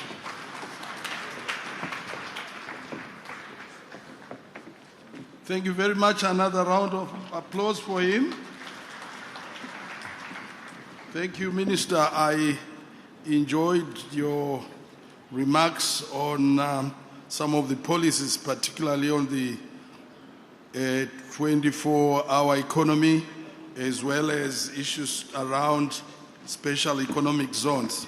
Can I now ask the Minister of Agriculture to come and give his 2 minutes or 3 minutes presentation? Over to you. Thank you. I can see you already. May I kindly request, Honorable Minister, that you please stick to 2 to 3 minutes, as the audience is eager to pose questions to all of you up there. So please make the presentation. In the interest of time, all protocols observed. And to thank the guest of honor, Honorable Vice President Dr. C.D.G. N. Chwenga, for blessing this occasion and for his insightful remarks. But in cabinet, we followed the leader. When Minister Mutules decided that 2 minutes are this long, they cannot be undecided. The President, His Excellency Dr. E.D. Mnangagwa, launched the Agriculture, Food Systems and Rural Transformation Strategy in October last year. And that Agriculture, Food Systems and Rural Transformation Strategy is our sector roadmap for the implementation of the National Development Strategy 2, which runs from 2026 to 2030. In it, we have a 4-pronged mandate. The first is assuring you of perennial food security away from the episodic and weather-determined escapades of the past. And I dare say we're increasingly moving towards food sovereignty in the midst of calamities induced by conflicts, by macroeconomic shocks, climate change, and pandemics. But we also have the second aspect that we look at is nutrition, because as we grow the food, it must be nutritious, healthy for the workforce and everyone to become productive. The third aspect is, of course, livelihoods improvement. Agriculture is the means to uplifting rural communities. 62% of our population resides in rural areas. They do agriculture on a daily basis. So it is agriculture done differently that will uplift these communities towards Vision 2030. And the fourth one, in terms of mandates, is agriculture's direct impact on our industry, being a cause, a co-factor, and a multiplier effect for the rest of the economy in terms of growth. So if you get agriculture right, you are likely to be on the right path, and the government of the Second Republic is investing in agriculture, which is why we are seeing this stellar performance in the economy, undergirdled by strong performance in agriculture. But there are 5 principles that I want to share with you today. The first principle is that agriculture should be a business at every level, irrespective of scale. If you're at a household level and you have 1 hen, you must ensure it is as productive as one who is running an estate and one who has 1,000 or more. The second aspect is climate smart. Zimbabwe is predicted to become drier in the decades ahead. In fact, in some of the catchments, as much as 33% reduction in dry land maize production by 2030. So we must climate-proof agriculture at household level through the sustainable intensive conservation agriculture model from Vudza Intwasa, but at national level, we must climate-proof through accelerated dam construction, irrigation development, and I invite the private sector to invest with 10,600 dams capable of irrigating 2 million hectares, and yet our fortunes are still tied to rainfall patterns. The other aspect is, of course, value addition and beneficiation. We must think as farmers that at the bottom of the pyramid we are paid less. We must go the next node on the value chain in order to get more of the value that we produce. So this value chain philosophy and mindset and ethos is what we must also be able to take. The fourth aspect is an ecosystems approach. As we think agriculture, they are enablers of agriculture, appropriately tenured finances, power, fuel, and much more. In fact, we track 22 of these on a daily basis. And the fifth, not so well spoken about, and I want to re-emphasize, Zimbabwe does not wish to become a bread basket of anyone, let alone a bread basket of the Southern Africa region. We've moved beyond that. Zimbabwe seeks to be an agro-industrial hub by dint of geography. By dint of geography, good soils, good climate, good logistics, and an educated workforce. Why should we become a bread basket? We must be able to innovate and be able to provide this next level of value addition so we can accelerate industrialization for the attainment of Vision 2030. Let me end by giving a lecture like the professor did, and I'm sure the rest of us, those ministers coming, are also going to give lectures. There is the perception that they are small grains, and I have threatened that those that think they are small grains and not traditional grains is because they have small brains. Because traditional grains are the most nutritious. How can they be called small grains? Secondly, the notion that they are cash crops and staple crops is colonial. Maize is a cash crop. So is groundnuts. So is cotton. So is tobacco. We have 35 value chains that are in the agriculture, food systems, and rural transformation strategy. I invite you to partner us as we journey towards Vision 2030, transforming household by household, plot by plot, farm by farm, and value chain by value chain. Thank you very much. Thank you very much, Minister. Another round of applause for him. Taking you from moving from the concept of being the bread basket to being an agro-industrial hub. Thank you very much. I think the Minister of Industry has said so many things today, I'll skip him. I would like to call upon the Minister of Mines and Mining Development to say something, 2 minutes. And I also welcome the Minister of Education, Higher Education, that is, Honorable Shawa, who is also now with us. Over to you, Minister Kambamura.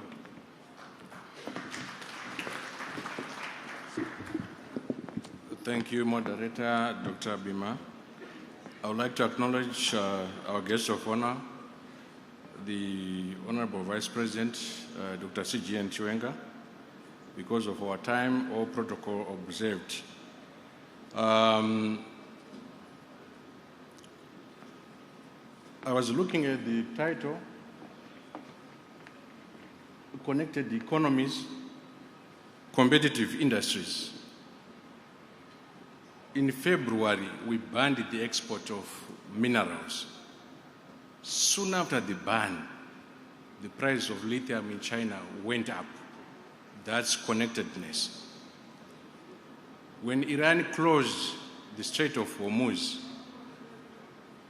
bus fares from City to Mbare went up. That's connectedness, isn't it? But there are some connectedness that are very dangerous, whereby when you close one end, the whole chain is gone. Right. If we have 11 Messis, you know Lionel Messi, the soccer star, or Peter Loves. If we have 11 of those in a match, well talented, and they fail to pass on the ball, you are likely to lose that match. So interconnectedness, sharing to pursue a common goal is very important. The Minister of Mines under NDS 2 is mandated to value add beneficiate minerals locally. That's Tier 1. After the ban of minerals in the country, we saw a number of companies coming through to set up beneficiation plans. That was in 2022. But because of the openness policy of His Excellency, that Zimbabwe is open for business, we saw some investors abusing that policy. As a government, we came up quickly with policy intervention to review that policy so that every investor mine responsibly beneficiating our minerals locally.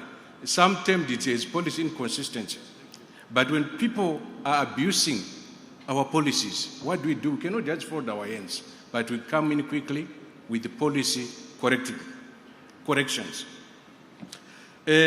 Under that pillar of mineral beneficiation, government is pursuing a skills and knowledge transfer foundation or pillar as well, where we need those companies who are coming to set up beneficiation plans. You have to transfer their skills and technology within our country.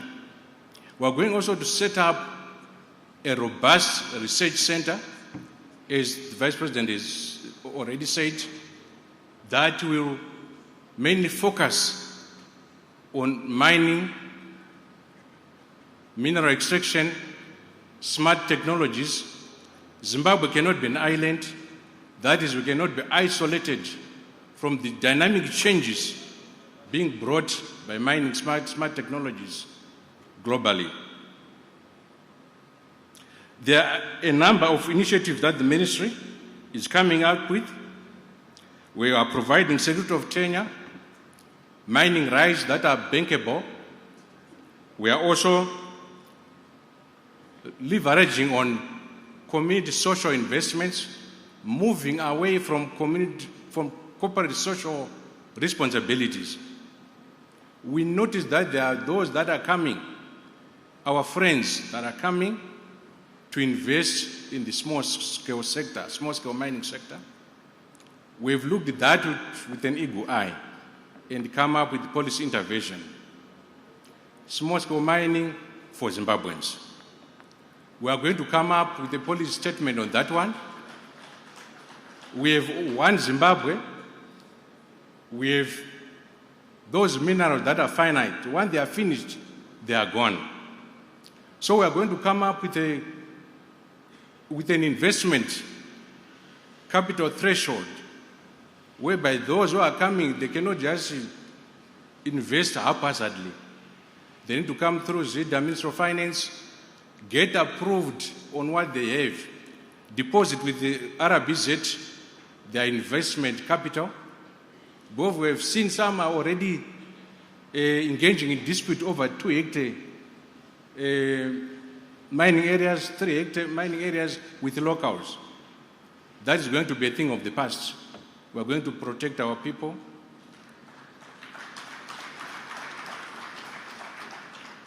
But we also notice that there are those people who are against selling mining rights. The ministry will be blacklisting all those that will be taken as proxies, those who will be selling their mining title in the name of selling to investors. So beyond, very soon, we are going to come up with that policy pronouncement. The ministry has also come up with a structure to classify our minerals into strategic minerals, critical minerals, and we've classified metallurgical coal as a special critical mineral so that we can open up investment in the coal sector. Last year, President Trump declared metallurgical coal a critical mineral and approved $638 million towards reopening of closed coal thermal plants in the US. Yet in Africa, we're still talking of climate change. So we are moving from that so that we open up our coal deposits. We built up thermal power plants to support our beneficiation mantra. Because right now, when you talk of beneficiation, people say there's no power, there's no electricity in Zimbabwe. Yet we are blessed with billions tons of coal underneath. So once we declare coal as a special critical mineral, we now find investment from abroad to open up our core deposit. Using clean core technologies, we can find other core byproducts, talk of sulfur dioxide, cement grit, coal tar, coal to liquid fuels, and so forth. I thank you. Dr. Bima, before you come back, I'm going to allow the NECF co-chair, Mr. Katsande, to take leave as he works on those key takeaways that will be presented towards the end of our program.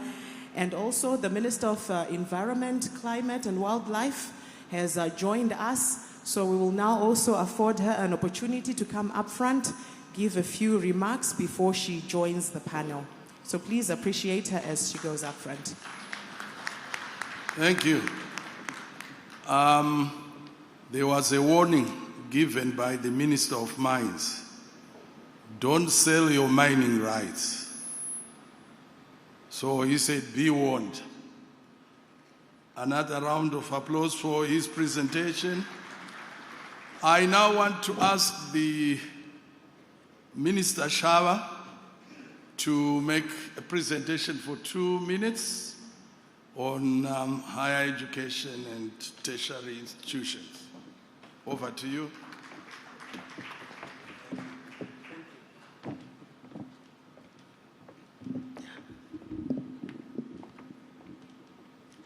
Thank you very much, Director of Ceremonies. I want to appreciate and acknowledge the address given by our guest of honor. And in that context, I just want to say that he has highlighted some aspects in his address where the universities in your country will play a role in ensuring that that Zimbabwe becomes an industrialized country. You have 10 universities, state universities in the country, and each one has been tasked to play a role in terms of ensuring that the minerals that we export will be safeguarded by a process of beneficiation which will be led by some analysis from each of the universities according to where they are and according to the geological area in which they are found. I want to say that the Ministry of Higher and Tertiary Education is very keen to work with all you industrialists who are here as we set up the laboratories that will do this task. Please feel free to join us. We will be doing this in order to ensure that government policy of not exporting raw materials is achieved. Secondly, I want to also emphasize that we want to work with you in industry and commerce to ensure that the students that you send to us to be trained are trained, and after they are trained, they find jobs in your establishments. So let's help each other. If our curricula are not fitting what you are doing, let's talk to each other in order to make sure that the curricula are relevant to what you are doing, so that as we encourage the students to innovate things and to invent things, let them do so, knowing that they will have a base in your place, or they'll be accepted as they seek to set up their own base. We have a lot of ideas that have been innovated, and we have a lot of innovations, therefore, that are ready to be taken up by commerce and industry and to be part of your daily work in your factories. We want you to feel free and to offer these students, especially those who would want to either set themselves up or join you in your establishments, offer them some facility to do so. We are going to be going hand in hand with the Ministry of Rural Industrialization as we move towards 2030, because in the 35,000 villages or village business units, there will be need for technical expertise of sorts, and we are ready to provide such technical expertise in those 35,000 villages. So we won't lag behind. We will go along with the government speed towards 2030. And we just want you to appreciate that from time to time we might send our students to gain some knowledge, practical knowledge from yourselves. If we are going to be setting up some kind of Silicon Valley in our country, it can only be through the assistance of your companies in order to assist some startups who might want to start up, or with universities generally, because the universities are hosting at the moment a lot of patents which can be made value for money in the course of time. So we are there. We are ready to work with you. We hope that you'll open your doors to us and to our students. I thank you. Thank you once again, Minister Shawa. Before I invite contributions from the floor, we will have our last presentation, which is from Minister Ndlovu, the Minister responsible for Environment, Climate and Wildlife. Over to you, Minister.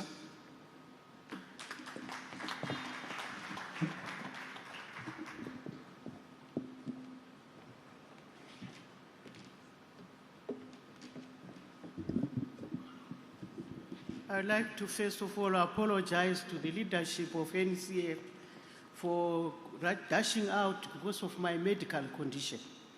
I had to go and eat. I really apologize. The second issue is that we are here talking about connected economies, competitive industries. Yes, we heard the Vice President talking about us value-adding our minerals, making sure that we value-add our agricultural produce, but we cannot do that compromising the environment in which we are living, in which we are breathing, getting the oxygen that is generated by the forest. So we call upon industrialists to observe and work closely with EMA, the Environmental Management Agency, to make sure that they adhere to the environmental dictates that suffice for each and every industry. Opportunities exist within the Environment, Climate and Wildlife Ministry for investors to come and be with us. The first industry that we are inviting people, is a service actually, is the AI. We are currently working with a company from the United States to track our elephants and other species throughout the parks. That technology can come up from our people.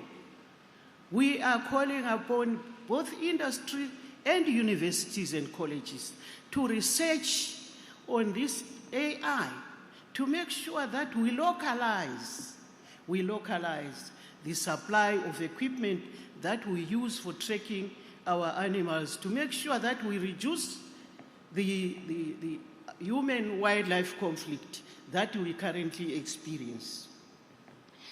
We are also calling upon investors to come into our tourism facility and put up tourism facilities in our parks, in our forests, so that our visitors can breathe fresh African air, which is in existence within our parks.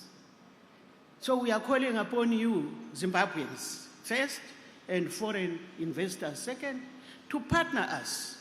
You can partner with Zimpax. We can go it alone and pay rentals to make sure that you put up an appropriate facility that suits international visitors and local clients.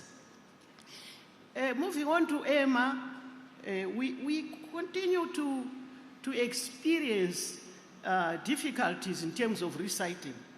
EMA has tried by all means to make sure that they work closely with one of our companies, Joe Pomona, to make sure that they deal with the students in our schools, with teachers, with the population, especially women, to empower them to recycle the garbage that we collect. As local authorities and as individuals, there is money in that garbage. You can make money.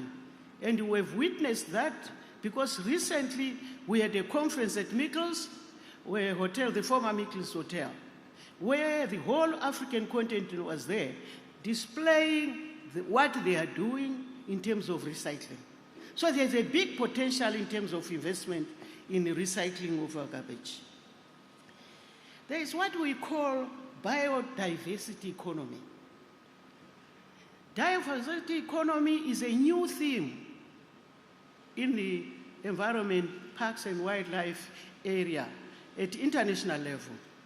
We have come up with our plan for a biodiversity economy where we use our natural resources to generate green jobs, to generate new businesses in various areas, using our animals that were there, our birds, all the natural resources that are found in a park, in a natural park or in a village, roaming the forests. So that resource is very critical for us as Zimbabweans to invest in. In terms of the forests, we invest in carbon credits. We capitalize on the oxygen that we generate to counter the carbon dioxide that is generated. And most external people come into the country to come and register companies. And we have a system now in place to register companies so that they can earn carbon credit, which they can set against their carbon challenges there. So the carbon credit sets out as a counter to the depletion of carbon dioxide in the other countries due to poor management of the resources or the factories that are run and are polluting the environment. So they come and register companies. We have one of our companies here in the country that is just registered as a carbon credit trader. That is ORAP. It's one of the companies that we've just registered to make sure that they also compete with the international companies. So we call upon you all to come and invest in environmentally, in green jobs. Like Pomona, we are looking forward to that Pomona, within a short space of time, they will come to our offices to request us to register them because they are playing a big role to counter the climate change mitigation, climate change that is taking place in in the country and so forth. We are also grateful that there are companies in the mining industry that are investing in energy generation. As they use our coal, they've gone further to further beneficiate that coal to generate electricity. The gas that goes up the atmosphere to pollute our environment, they harness it. In Beitbridge, there's a factory there which is doing that. In Hwange, there was a factory that is doing that to make sure that we deal with the gases that pollute the environment. I'm glad to say, Mr. Chairman, that Zimbabwe is the only country that has adhered to the Paris Agreement. We have registered our own carbon credit system, which adheres to the dictates of the Paris Agreement. So come, ladies and gentlemen, use our natural resources. Even the animals now, we can actually have credits, a carbon credit registered. We are working on that system to make sure that we, and I'm also inviting you that we are going to have a national biodiversity Indaba this year to consolidate the ideas that I'm talking about, especially the carbon credit that we get from our wildlife. We are going to have this Indaba. We'll publicize it to make sure that you input and understand further the issues of carbon credit and carbon registries in our country. I thank you very much, Mr. Chairman, for giving me this chance. Thank you very much. When Minister Ndlovu left earlier on, she actually mentioned that she was going to get something to eat. And she had a good reason for leaving, but when she came back, she actually apologized to yourselves, and I think it's commendable. Thank you. I now invite contributions from yourselves. There could be comments, could be questions, interventions of any kind. And to be fair, I will get the 5 first questions, then we get responses from the ministers. So I can see 5 sections here. We start with the sections on the extreme left, and then one question, and that will make them 5. And we'll get a response from ministers. If time is available, we'll go for the second round. Can I have a question from the extreme left? Thank you. When you do, please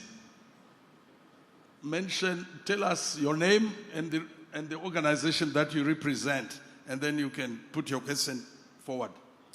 Thank you very much, sir. My name is Simbarashe Gwenzi. I'm CEO of SocialPay.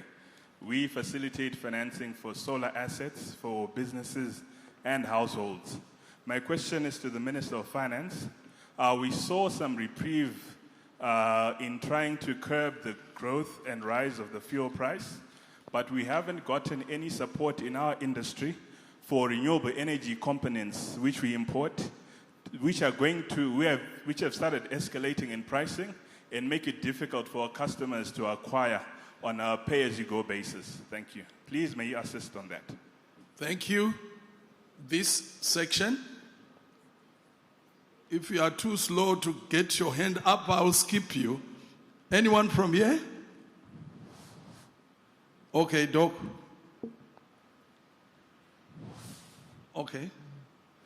There isn't any. This section, yes, sir. Okay, thank you very much. Mine is directed to... Your name and the organization? Sorry, Maxwell Mtema. I'm the Vice President of Zimbabwe Agricultural Show Society. Mine is directed to the Minister of Agriculture. Minister of Agriculture, I wanted to make a proposal and hear your reaction that all our key crops like macadamia, the strawberries, as well as the blueberries, could we declare them economic zones in their own right, forestry and the blah blah and the rest, so that in a way we can also attract investment as special economic zones with incentives for investors? Thank you. Thank you very much. The next section. I see no hands, so I'll go to the last section. Thank you very much. Okay. Hello? Sorry, let's go back to this section. Thanks very much. Right, my question is... Name? My name is Gerald Chipuma. I'm Vice President of Zimbabwe Building Contractors Association. My question is to the Ministry of Environment. At what point do we start fixing our environment? We're having challenges where rivers are being diverted. We're having a challenge of industrial discharge into some rivers where major industrial companies are discharging into. Desilting, mining degradation, violation of wetlands.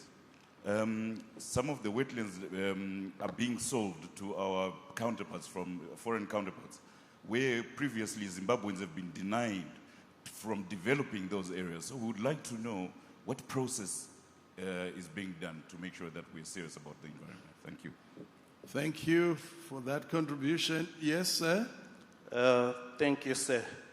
My name is Anel Ndebele of the Human Rights Commission, and my question is directed to the Minister of Finance. And it sits at the intersection of infrastructure, access, particularly to persons with disability, which is of interest to our Commission, as well as safety and investment. And I believe the Minister of Industry is equally interested in this one. It is about access to high-rise buildings. I have had the benefit of working in both Bulawayo and Harare. Most high-rise buildings have dilapidated elevators, or elevators that just don't work at all, or haven't been working for a very, very long time. My question to the Honorable Minister, therefore, is, has the Minister considered targeted customs, duty rebates, or fiscal incentives, for that matter, for the importation and refurbishment of critical infrastructure, such as the elevators that I have just mentioned, particularly in commercial hubs? I thank you. Thank you very much. Can I have the fifth question from that section again? Over to you.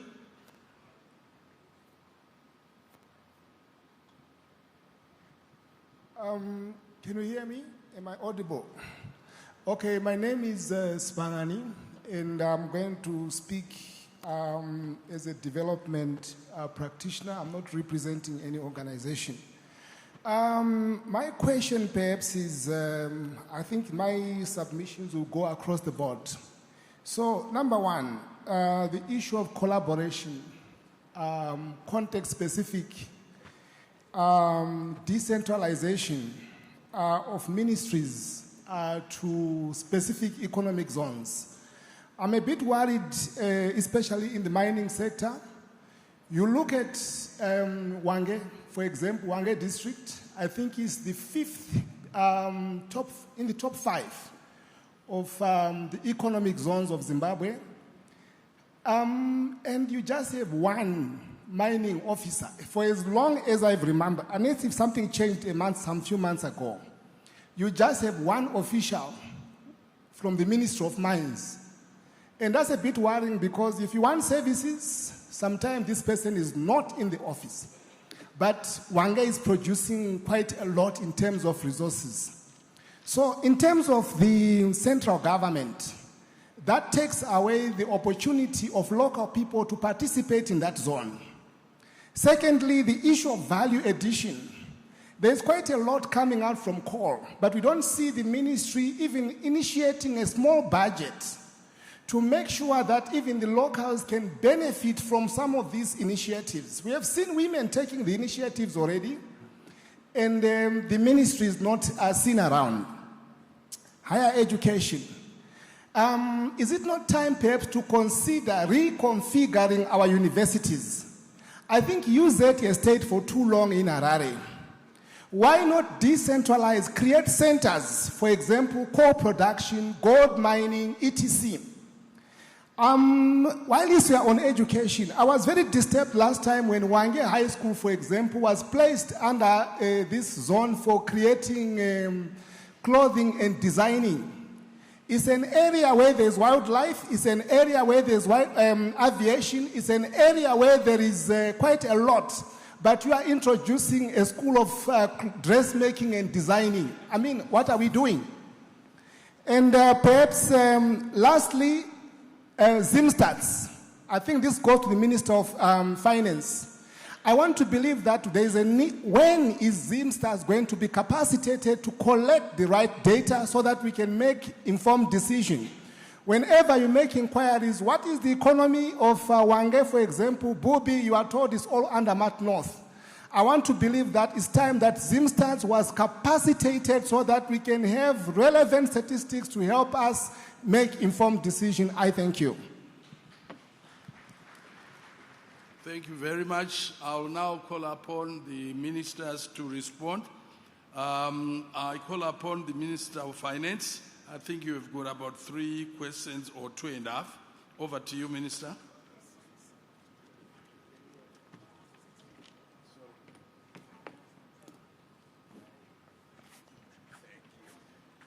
Thank you, Dr. Bim. Let me thank you for your questions. Let me start with the question from Simbarashe. Thank you for that question, by the way. But I thought, Simbarashe, we had done quite a bit on the solar energy sector and removed duties. Yeah, I did that 3 years ago, basically. And then last year, we also removed duties on solar charging stations infrastructure if we were to go the EV route in terms of vehicles, and also reduce the duty on imported knockdown kits for EV cars. But I think that you want more. So I'm therefore inviting you to come and see me in my office. Are you Bulawayo or Harare based? I'm Harare based. So that will be easier. Please come to my office on Monday at 12:15 p.m. Thank you. Let's talk about this. Thank you, and it's recorded on But camera. I really like your question. For what it's worth, he's correct. We use our taxes to manage prices in the fuel sector. If you look at diesel, we've got 54 cents to play with for both the carbon levy, the fuel reserve levy, as well as the Zinara charge. So we've been playing with that in order to cap the price of fuel. But clearly there are alternatives, sources of energy, and solar is one such. So see you on Monday at 12:15. Let me turn to the question from Anele Ndebele. Anele is very consistent. He asked me a similar question, Anele, that was 2 years ago in Parliament, when I was still an MP. Again, but he asked a slightly different question, which is that how should we modify buildings to make them more friendly to those of our citizens who live with disability? And we acted on that one, where we said, look, we want every building now to be modified accordingly, there should be better access and so forth. But he went further today, and he's talking about lifts. And I agree with him that really this is an issue, and I'll look into it to see whether we can gazette that spare parts, whatever, for lifts come in duty-free, so that we can support those of our citizens who live with disability. So I can see you've not given up on fighting for those who are living with disability. Thank you for that. Then is it Sebani, you asked about Zimstad. I didn't quite catch your name. That they should be capacitated to do, data collection at, I think, at a more micro level. What you talked about, Wange, I took that to mean now we need data at a district level. We are very happy to support them to collect data at a district level, not just provincial. I'm happy to receive any further budget requests from Zimstad for them to be able to do that. After all, we want devolution to be real, want data to be devolved, to be available at that micro level. Only then can we start making better decisions at that level. So again, I welcome your question, if not a suggestion. Thank you. Thank you very much, Minister. Can I ask the Minister of Agriculture to respond as well? Thank you, Chair. I did not get a question. I got a suggestion. Which suggestion has been taken? Thank you. But perhaps to challenge my colleague, I know the questioner very well, the Deputy President of the Zimbabwe Agricultural Society. See you Monday, 6 a.m. in my office.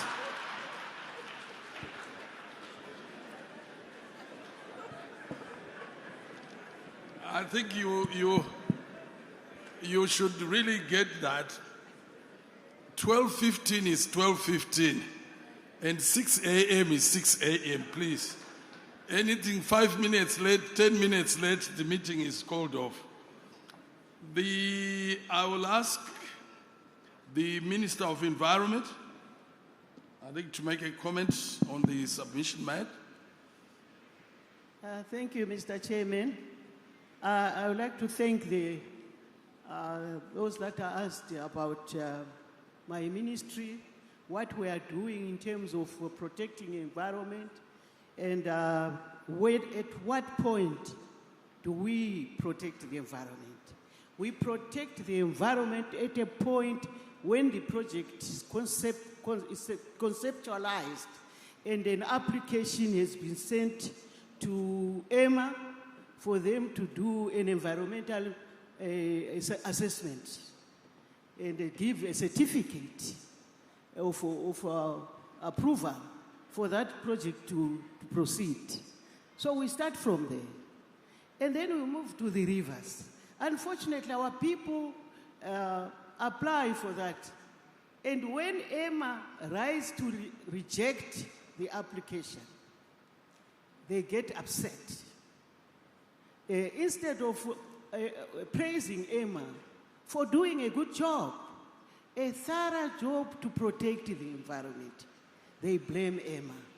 Then they appeal to my office, and I send another cost to the ministry, to government.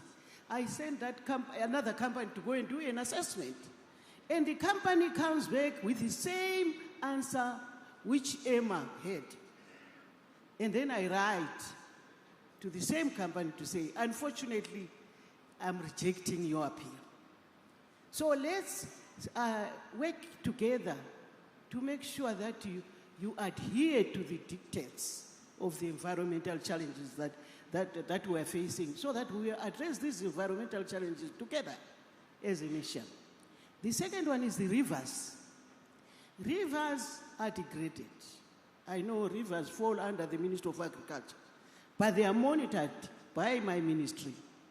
And we make sure that we monitor these rivers. Unfortunately, for years, people have been mining in the rivers, destroying the environment.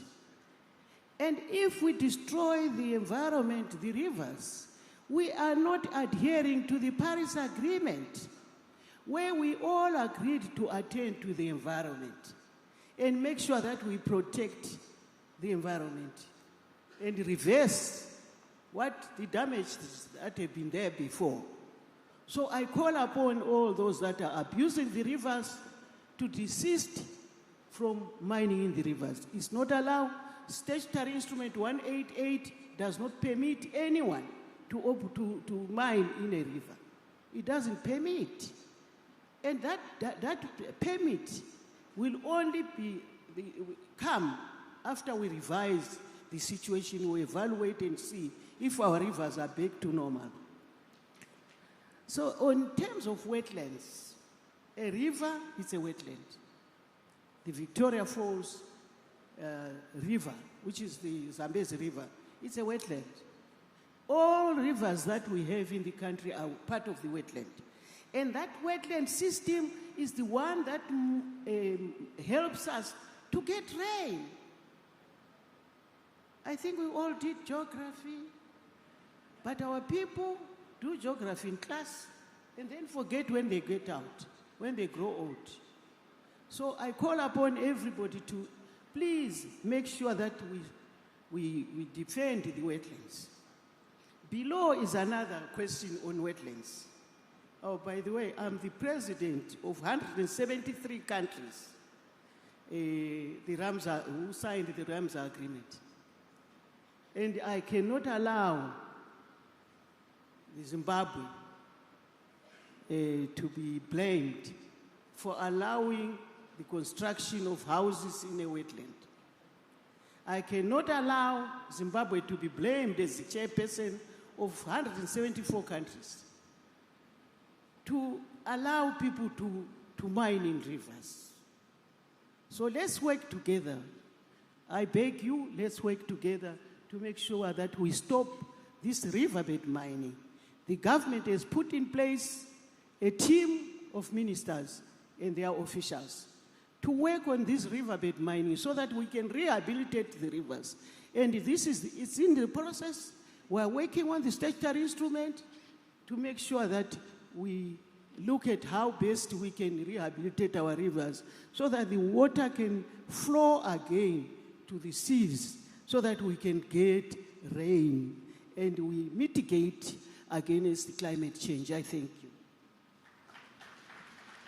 Let me just re-emphasize what Minister Evelyn Ndlovu has indicated in terms of degradation of rivers, especially from mining activities. These remain banned in terms of statutory instrument 188 of November 2024. And the government is in the process of putting in a legislative framework to ensure that there is a rehabilitation of degraded river ecosystems. But alluvial mining remains banned. So wherever you see this happening, it must be reported. And I chair the Interministerial Committee on the Rehabilitation of Degraded Rivers. Thank you. Thank you very much. I would like to call upon the Minister of Mines to make a comment on the submissions. Thank you, Dr. Bima. Just to add on to what the Minister of Environment and the Minister of Agriculture just said, alluvial mining remains banned, and those that are doing it illegally. There is no title or licensing that government has issued, and those that are found on this other side of the law, we are under instruction to confiscate equipment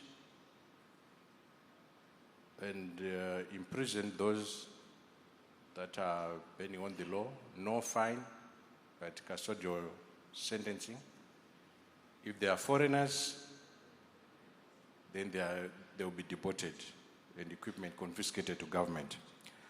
There's a question that was asked by, I'm forgetting the name, from Zimstats, that why is it that there are no officers in Wange, mines officers, considering the size of the province. I fully agree with him. There's a new structure that the ministry is currently doing to look at those issues. The structures that we currently have are structures that were made when the mining industry was small back then.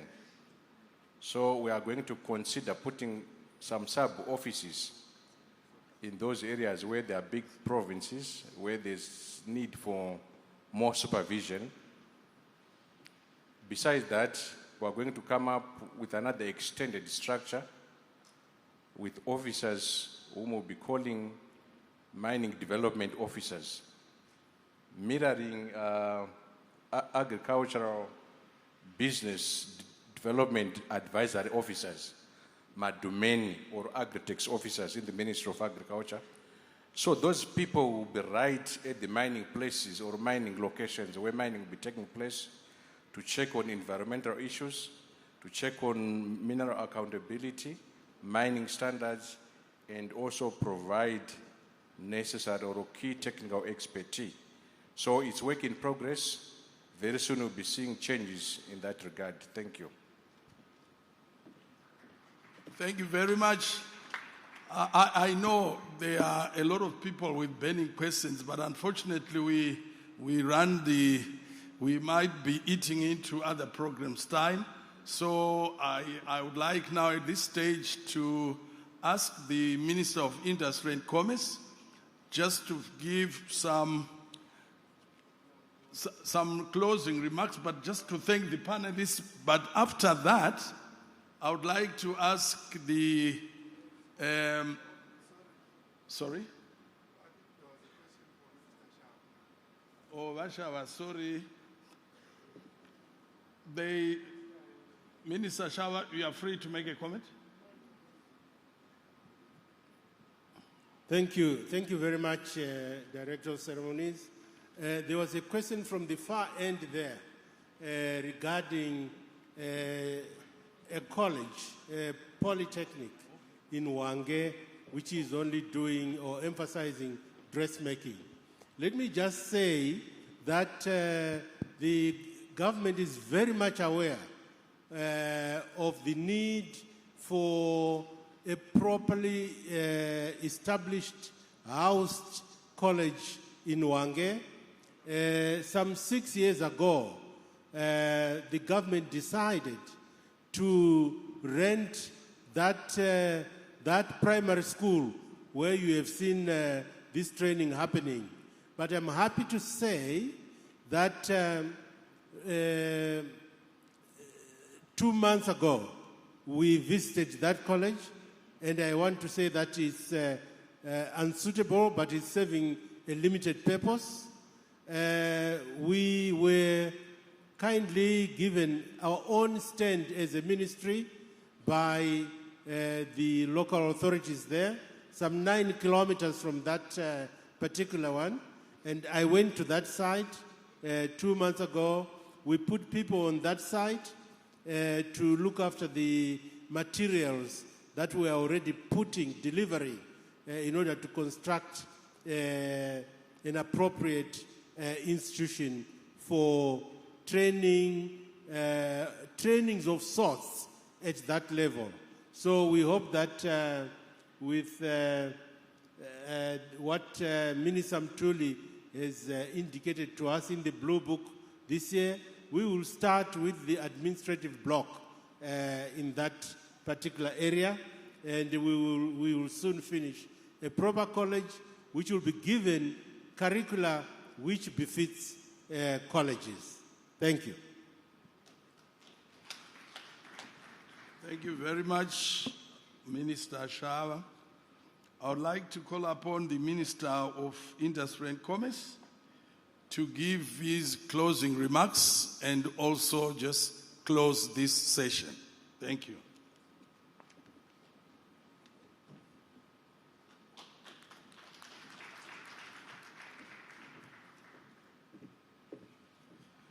Thank you very much, Dr. Abima.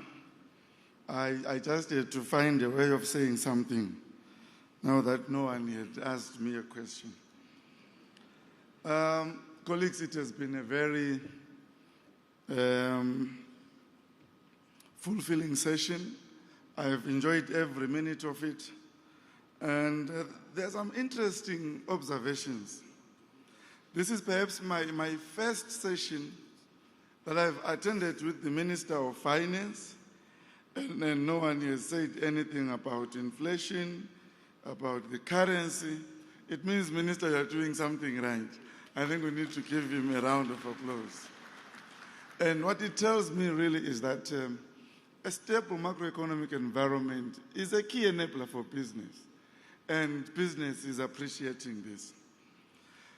In a brief session that I had with the Vice President in the morning, Minister, and there were a few people that joined him, there is a request that came, and I thought I would say it now that no one will speak after me. And the request was that if government can freeze any regulation whose effect is to increase or impose new levies to business. So I know I shared this with you. The Vice President said it's a very noble suggestion, we are looking into it. I spoke to you, you said you agree fully. So I don't know what we can make as a takeaway, that it has been adopted. Honorable Minister, another issue that came out strongly, and maybe it's something that you have said you are working on, the issue of retooling to really push productivity and competitiveness. And at the core of this is affordable financing. And I remember you said you are working on bringing something to government, to cabinet, on the role of financial markets, both capital and money markets. And I think there is opportunity and scope there for this sector to really unlock funding into the productive sectors of our economy. So this really came out again in some of the discussions that we've had. Colleagues, I want to end by highlighting that I'll be unfair if I don't mention that there are sectors that are doing very well in our economy. When I heard Undlovu talking about the health sector, I was reminded of the progress that the pharmaceuticals industry is making. So, colleagues, Zimbabwe, by the end of this year, most likely, would have reached what we call maturity level 4 in the production of our drugs. And we will be the first in Africa to attain this level. What it means is that for global procurement, any fair buyer will prefer to buy drugs manufactured in Zimbabwe. We already are in maturity level 3, and there are only 7 countries in Africa that have reached this level. And we have more than 1,500 drug lines that we are producing. Over and above this, we have the iron and steel sector. I want to challenge those in this industry, the foundries and all. We believe that there is a lot more scope in deepening value addition. Bulawayo is known to have been the core and center of this industry, but I'm not seeing a strong uptake of the product from steel makers, from Dinsen. I think this is an area that we can take advantage of. In addition to that, in Manize there, the area has already been designated a special economic zone. I think we have scope to take advantage of this. Minister, you spoke of the motor industry. By 2027, this industry will perform very well, given the investments that we are seeing taking place in here. There are so many. I think the Minister of Agriculture spoke of the value chains that are in the agriculture food systems. We are working with him to just make sure that we strengthen and we deepen agro-industrialization. I do not intend to highlight what key takeaways from this session are. We have Ubaba Ukatsande, who has been doing a good job at this. They have all been captured. And going forward, what we will do is to say the key takeaways from the preceding sessions have to be articulated, and we have to look at the progress that we would have made in the succeeding year, so that it does not become a talk show, as some would have thought. Colleagues, I want to thank all of you for coming here. Those who ask questions, they always enrich our discussions. As government, we have been directed by our president that we have to be servant leaders. The ministers you see here are here to listen more than they are here to talk. So we value every input that you have made, and we have taken all of them on board. Until we meet in the later sessions today and tomorrow in the official opening session, I want to thank you all. Thank you very much, Minister. And ministers up here, please stay where you are. And also, let's stay where we are. I want to call upon Linda to tell us what's next. Over to you. All right, can we please another round of applause for our panel of ministers? Would like to appreciate them for their time to be here and fielding all those questions. So at this moment in time, I am going to call Madam Memory Mutemererwa from National Foods to come and assist in extending the tokens of appreciation to our ministers. And whilst that is happening, honorable ministers, ladies and gentlemen, a concern was raised by the CEO of the Zimbabwe Gender Commission, Madame Virginia Mwanigwa, and I will read it as is. Minister Ndlovu, the only woman on that panel, shared that she is president of 173 countries under Ramsar Convention on Wetlands and Conservation. No one clapped. Please invite the House to acknowledge that national gain. Surely you can do better than that.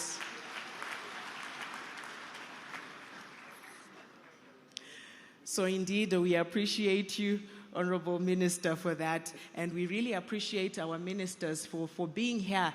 And as Minister Ndlovu has said, I think Madame Sekai Kubarika was saying it, that to have all our ministers here, having 6 ministers taking questions, really, that is commendable, showing indeed that it is a listening government. So we are going to extend these tokens of appreciation, these hampers from National Foods to our honorable ministers. Thank you very much.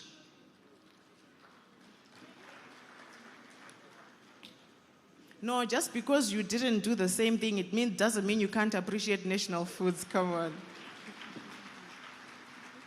As they take their seats, thank you very much.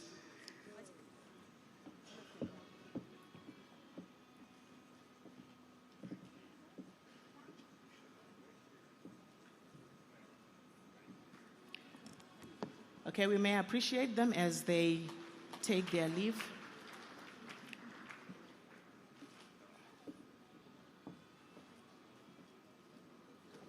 So these food hampers, courtesy of National Foods, locally produced products, as we continue to push the local content strategy being spearheaded by Minister Ndlovu.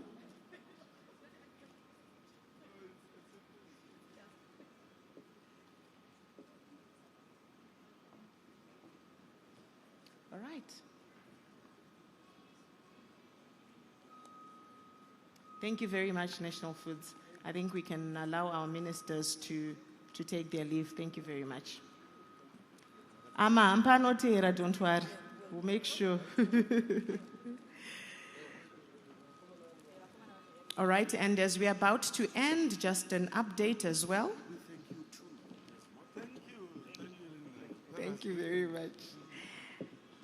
I'm just going to read as is this update, an official statement by Old Mutual Zimbabwe, which wishes to inform its stakeholders that its group CEO, Samuel Matsekete, experienced a medical incident earlier today while attending the ongoing Zimbabwe International Trade Fair 2026. He received immediate medical attention on site and is currently stable and receiving appropriate care. Old Mutual Zimbabwe would like to extend its gratitude to the medical team that urgently attended to him, as well as delegates for their concern and support. May you give yourselves a round of applause for the spirit of Ubuntu.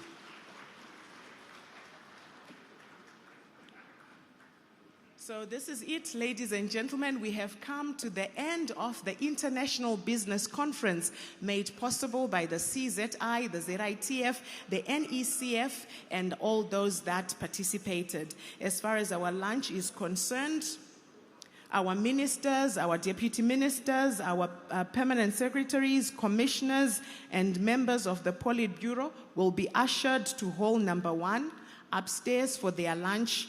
Thereafter, the rest of us will follow. Until next time, it's goodbye for now. I'm Linda Muriro, and it has been a pleasure standing before you. Thank you.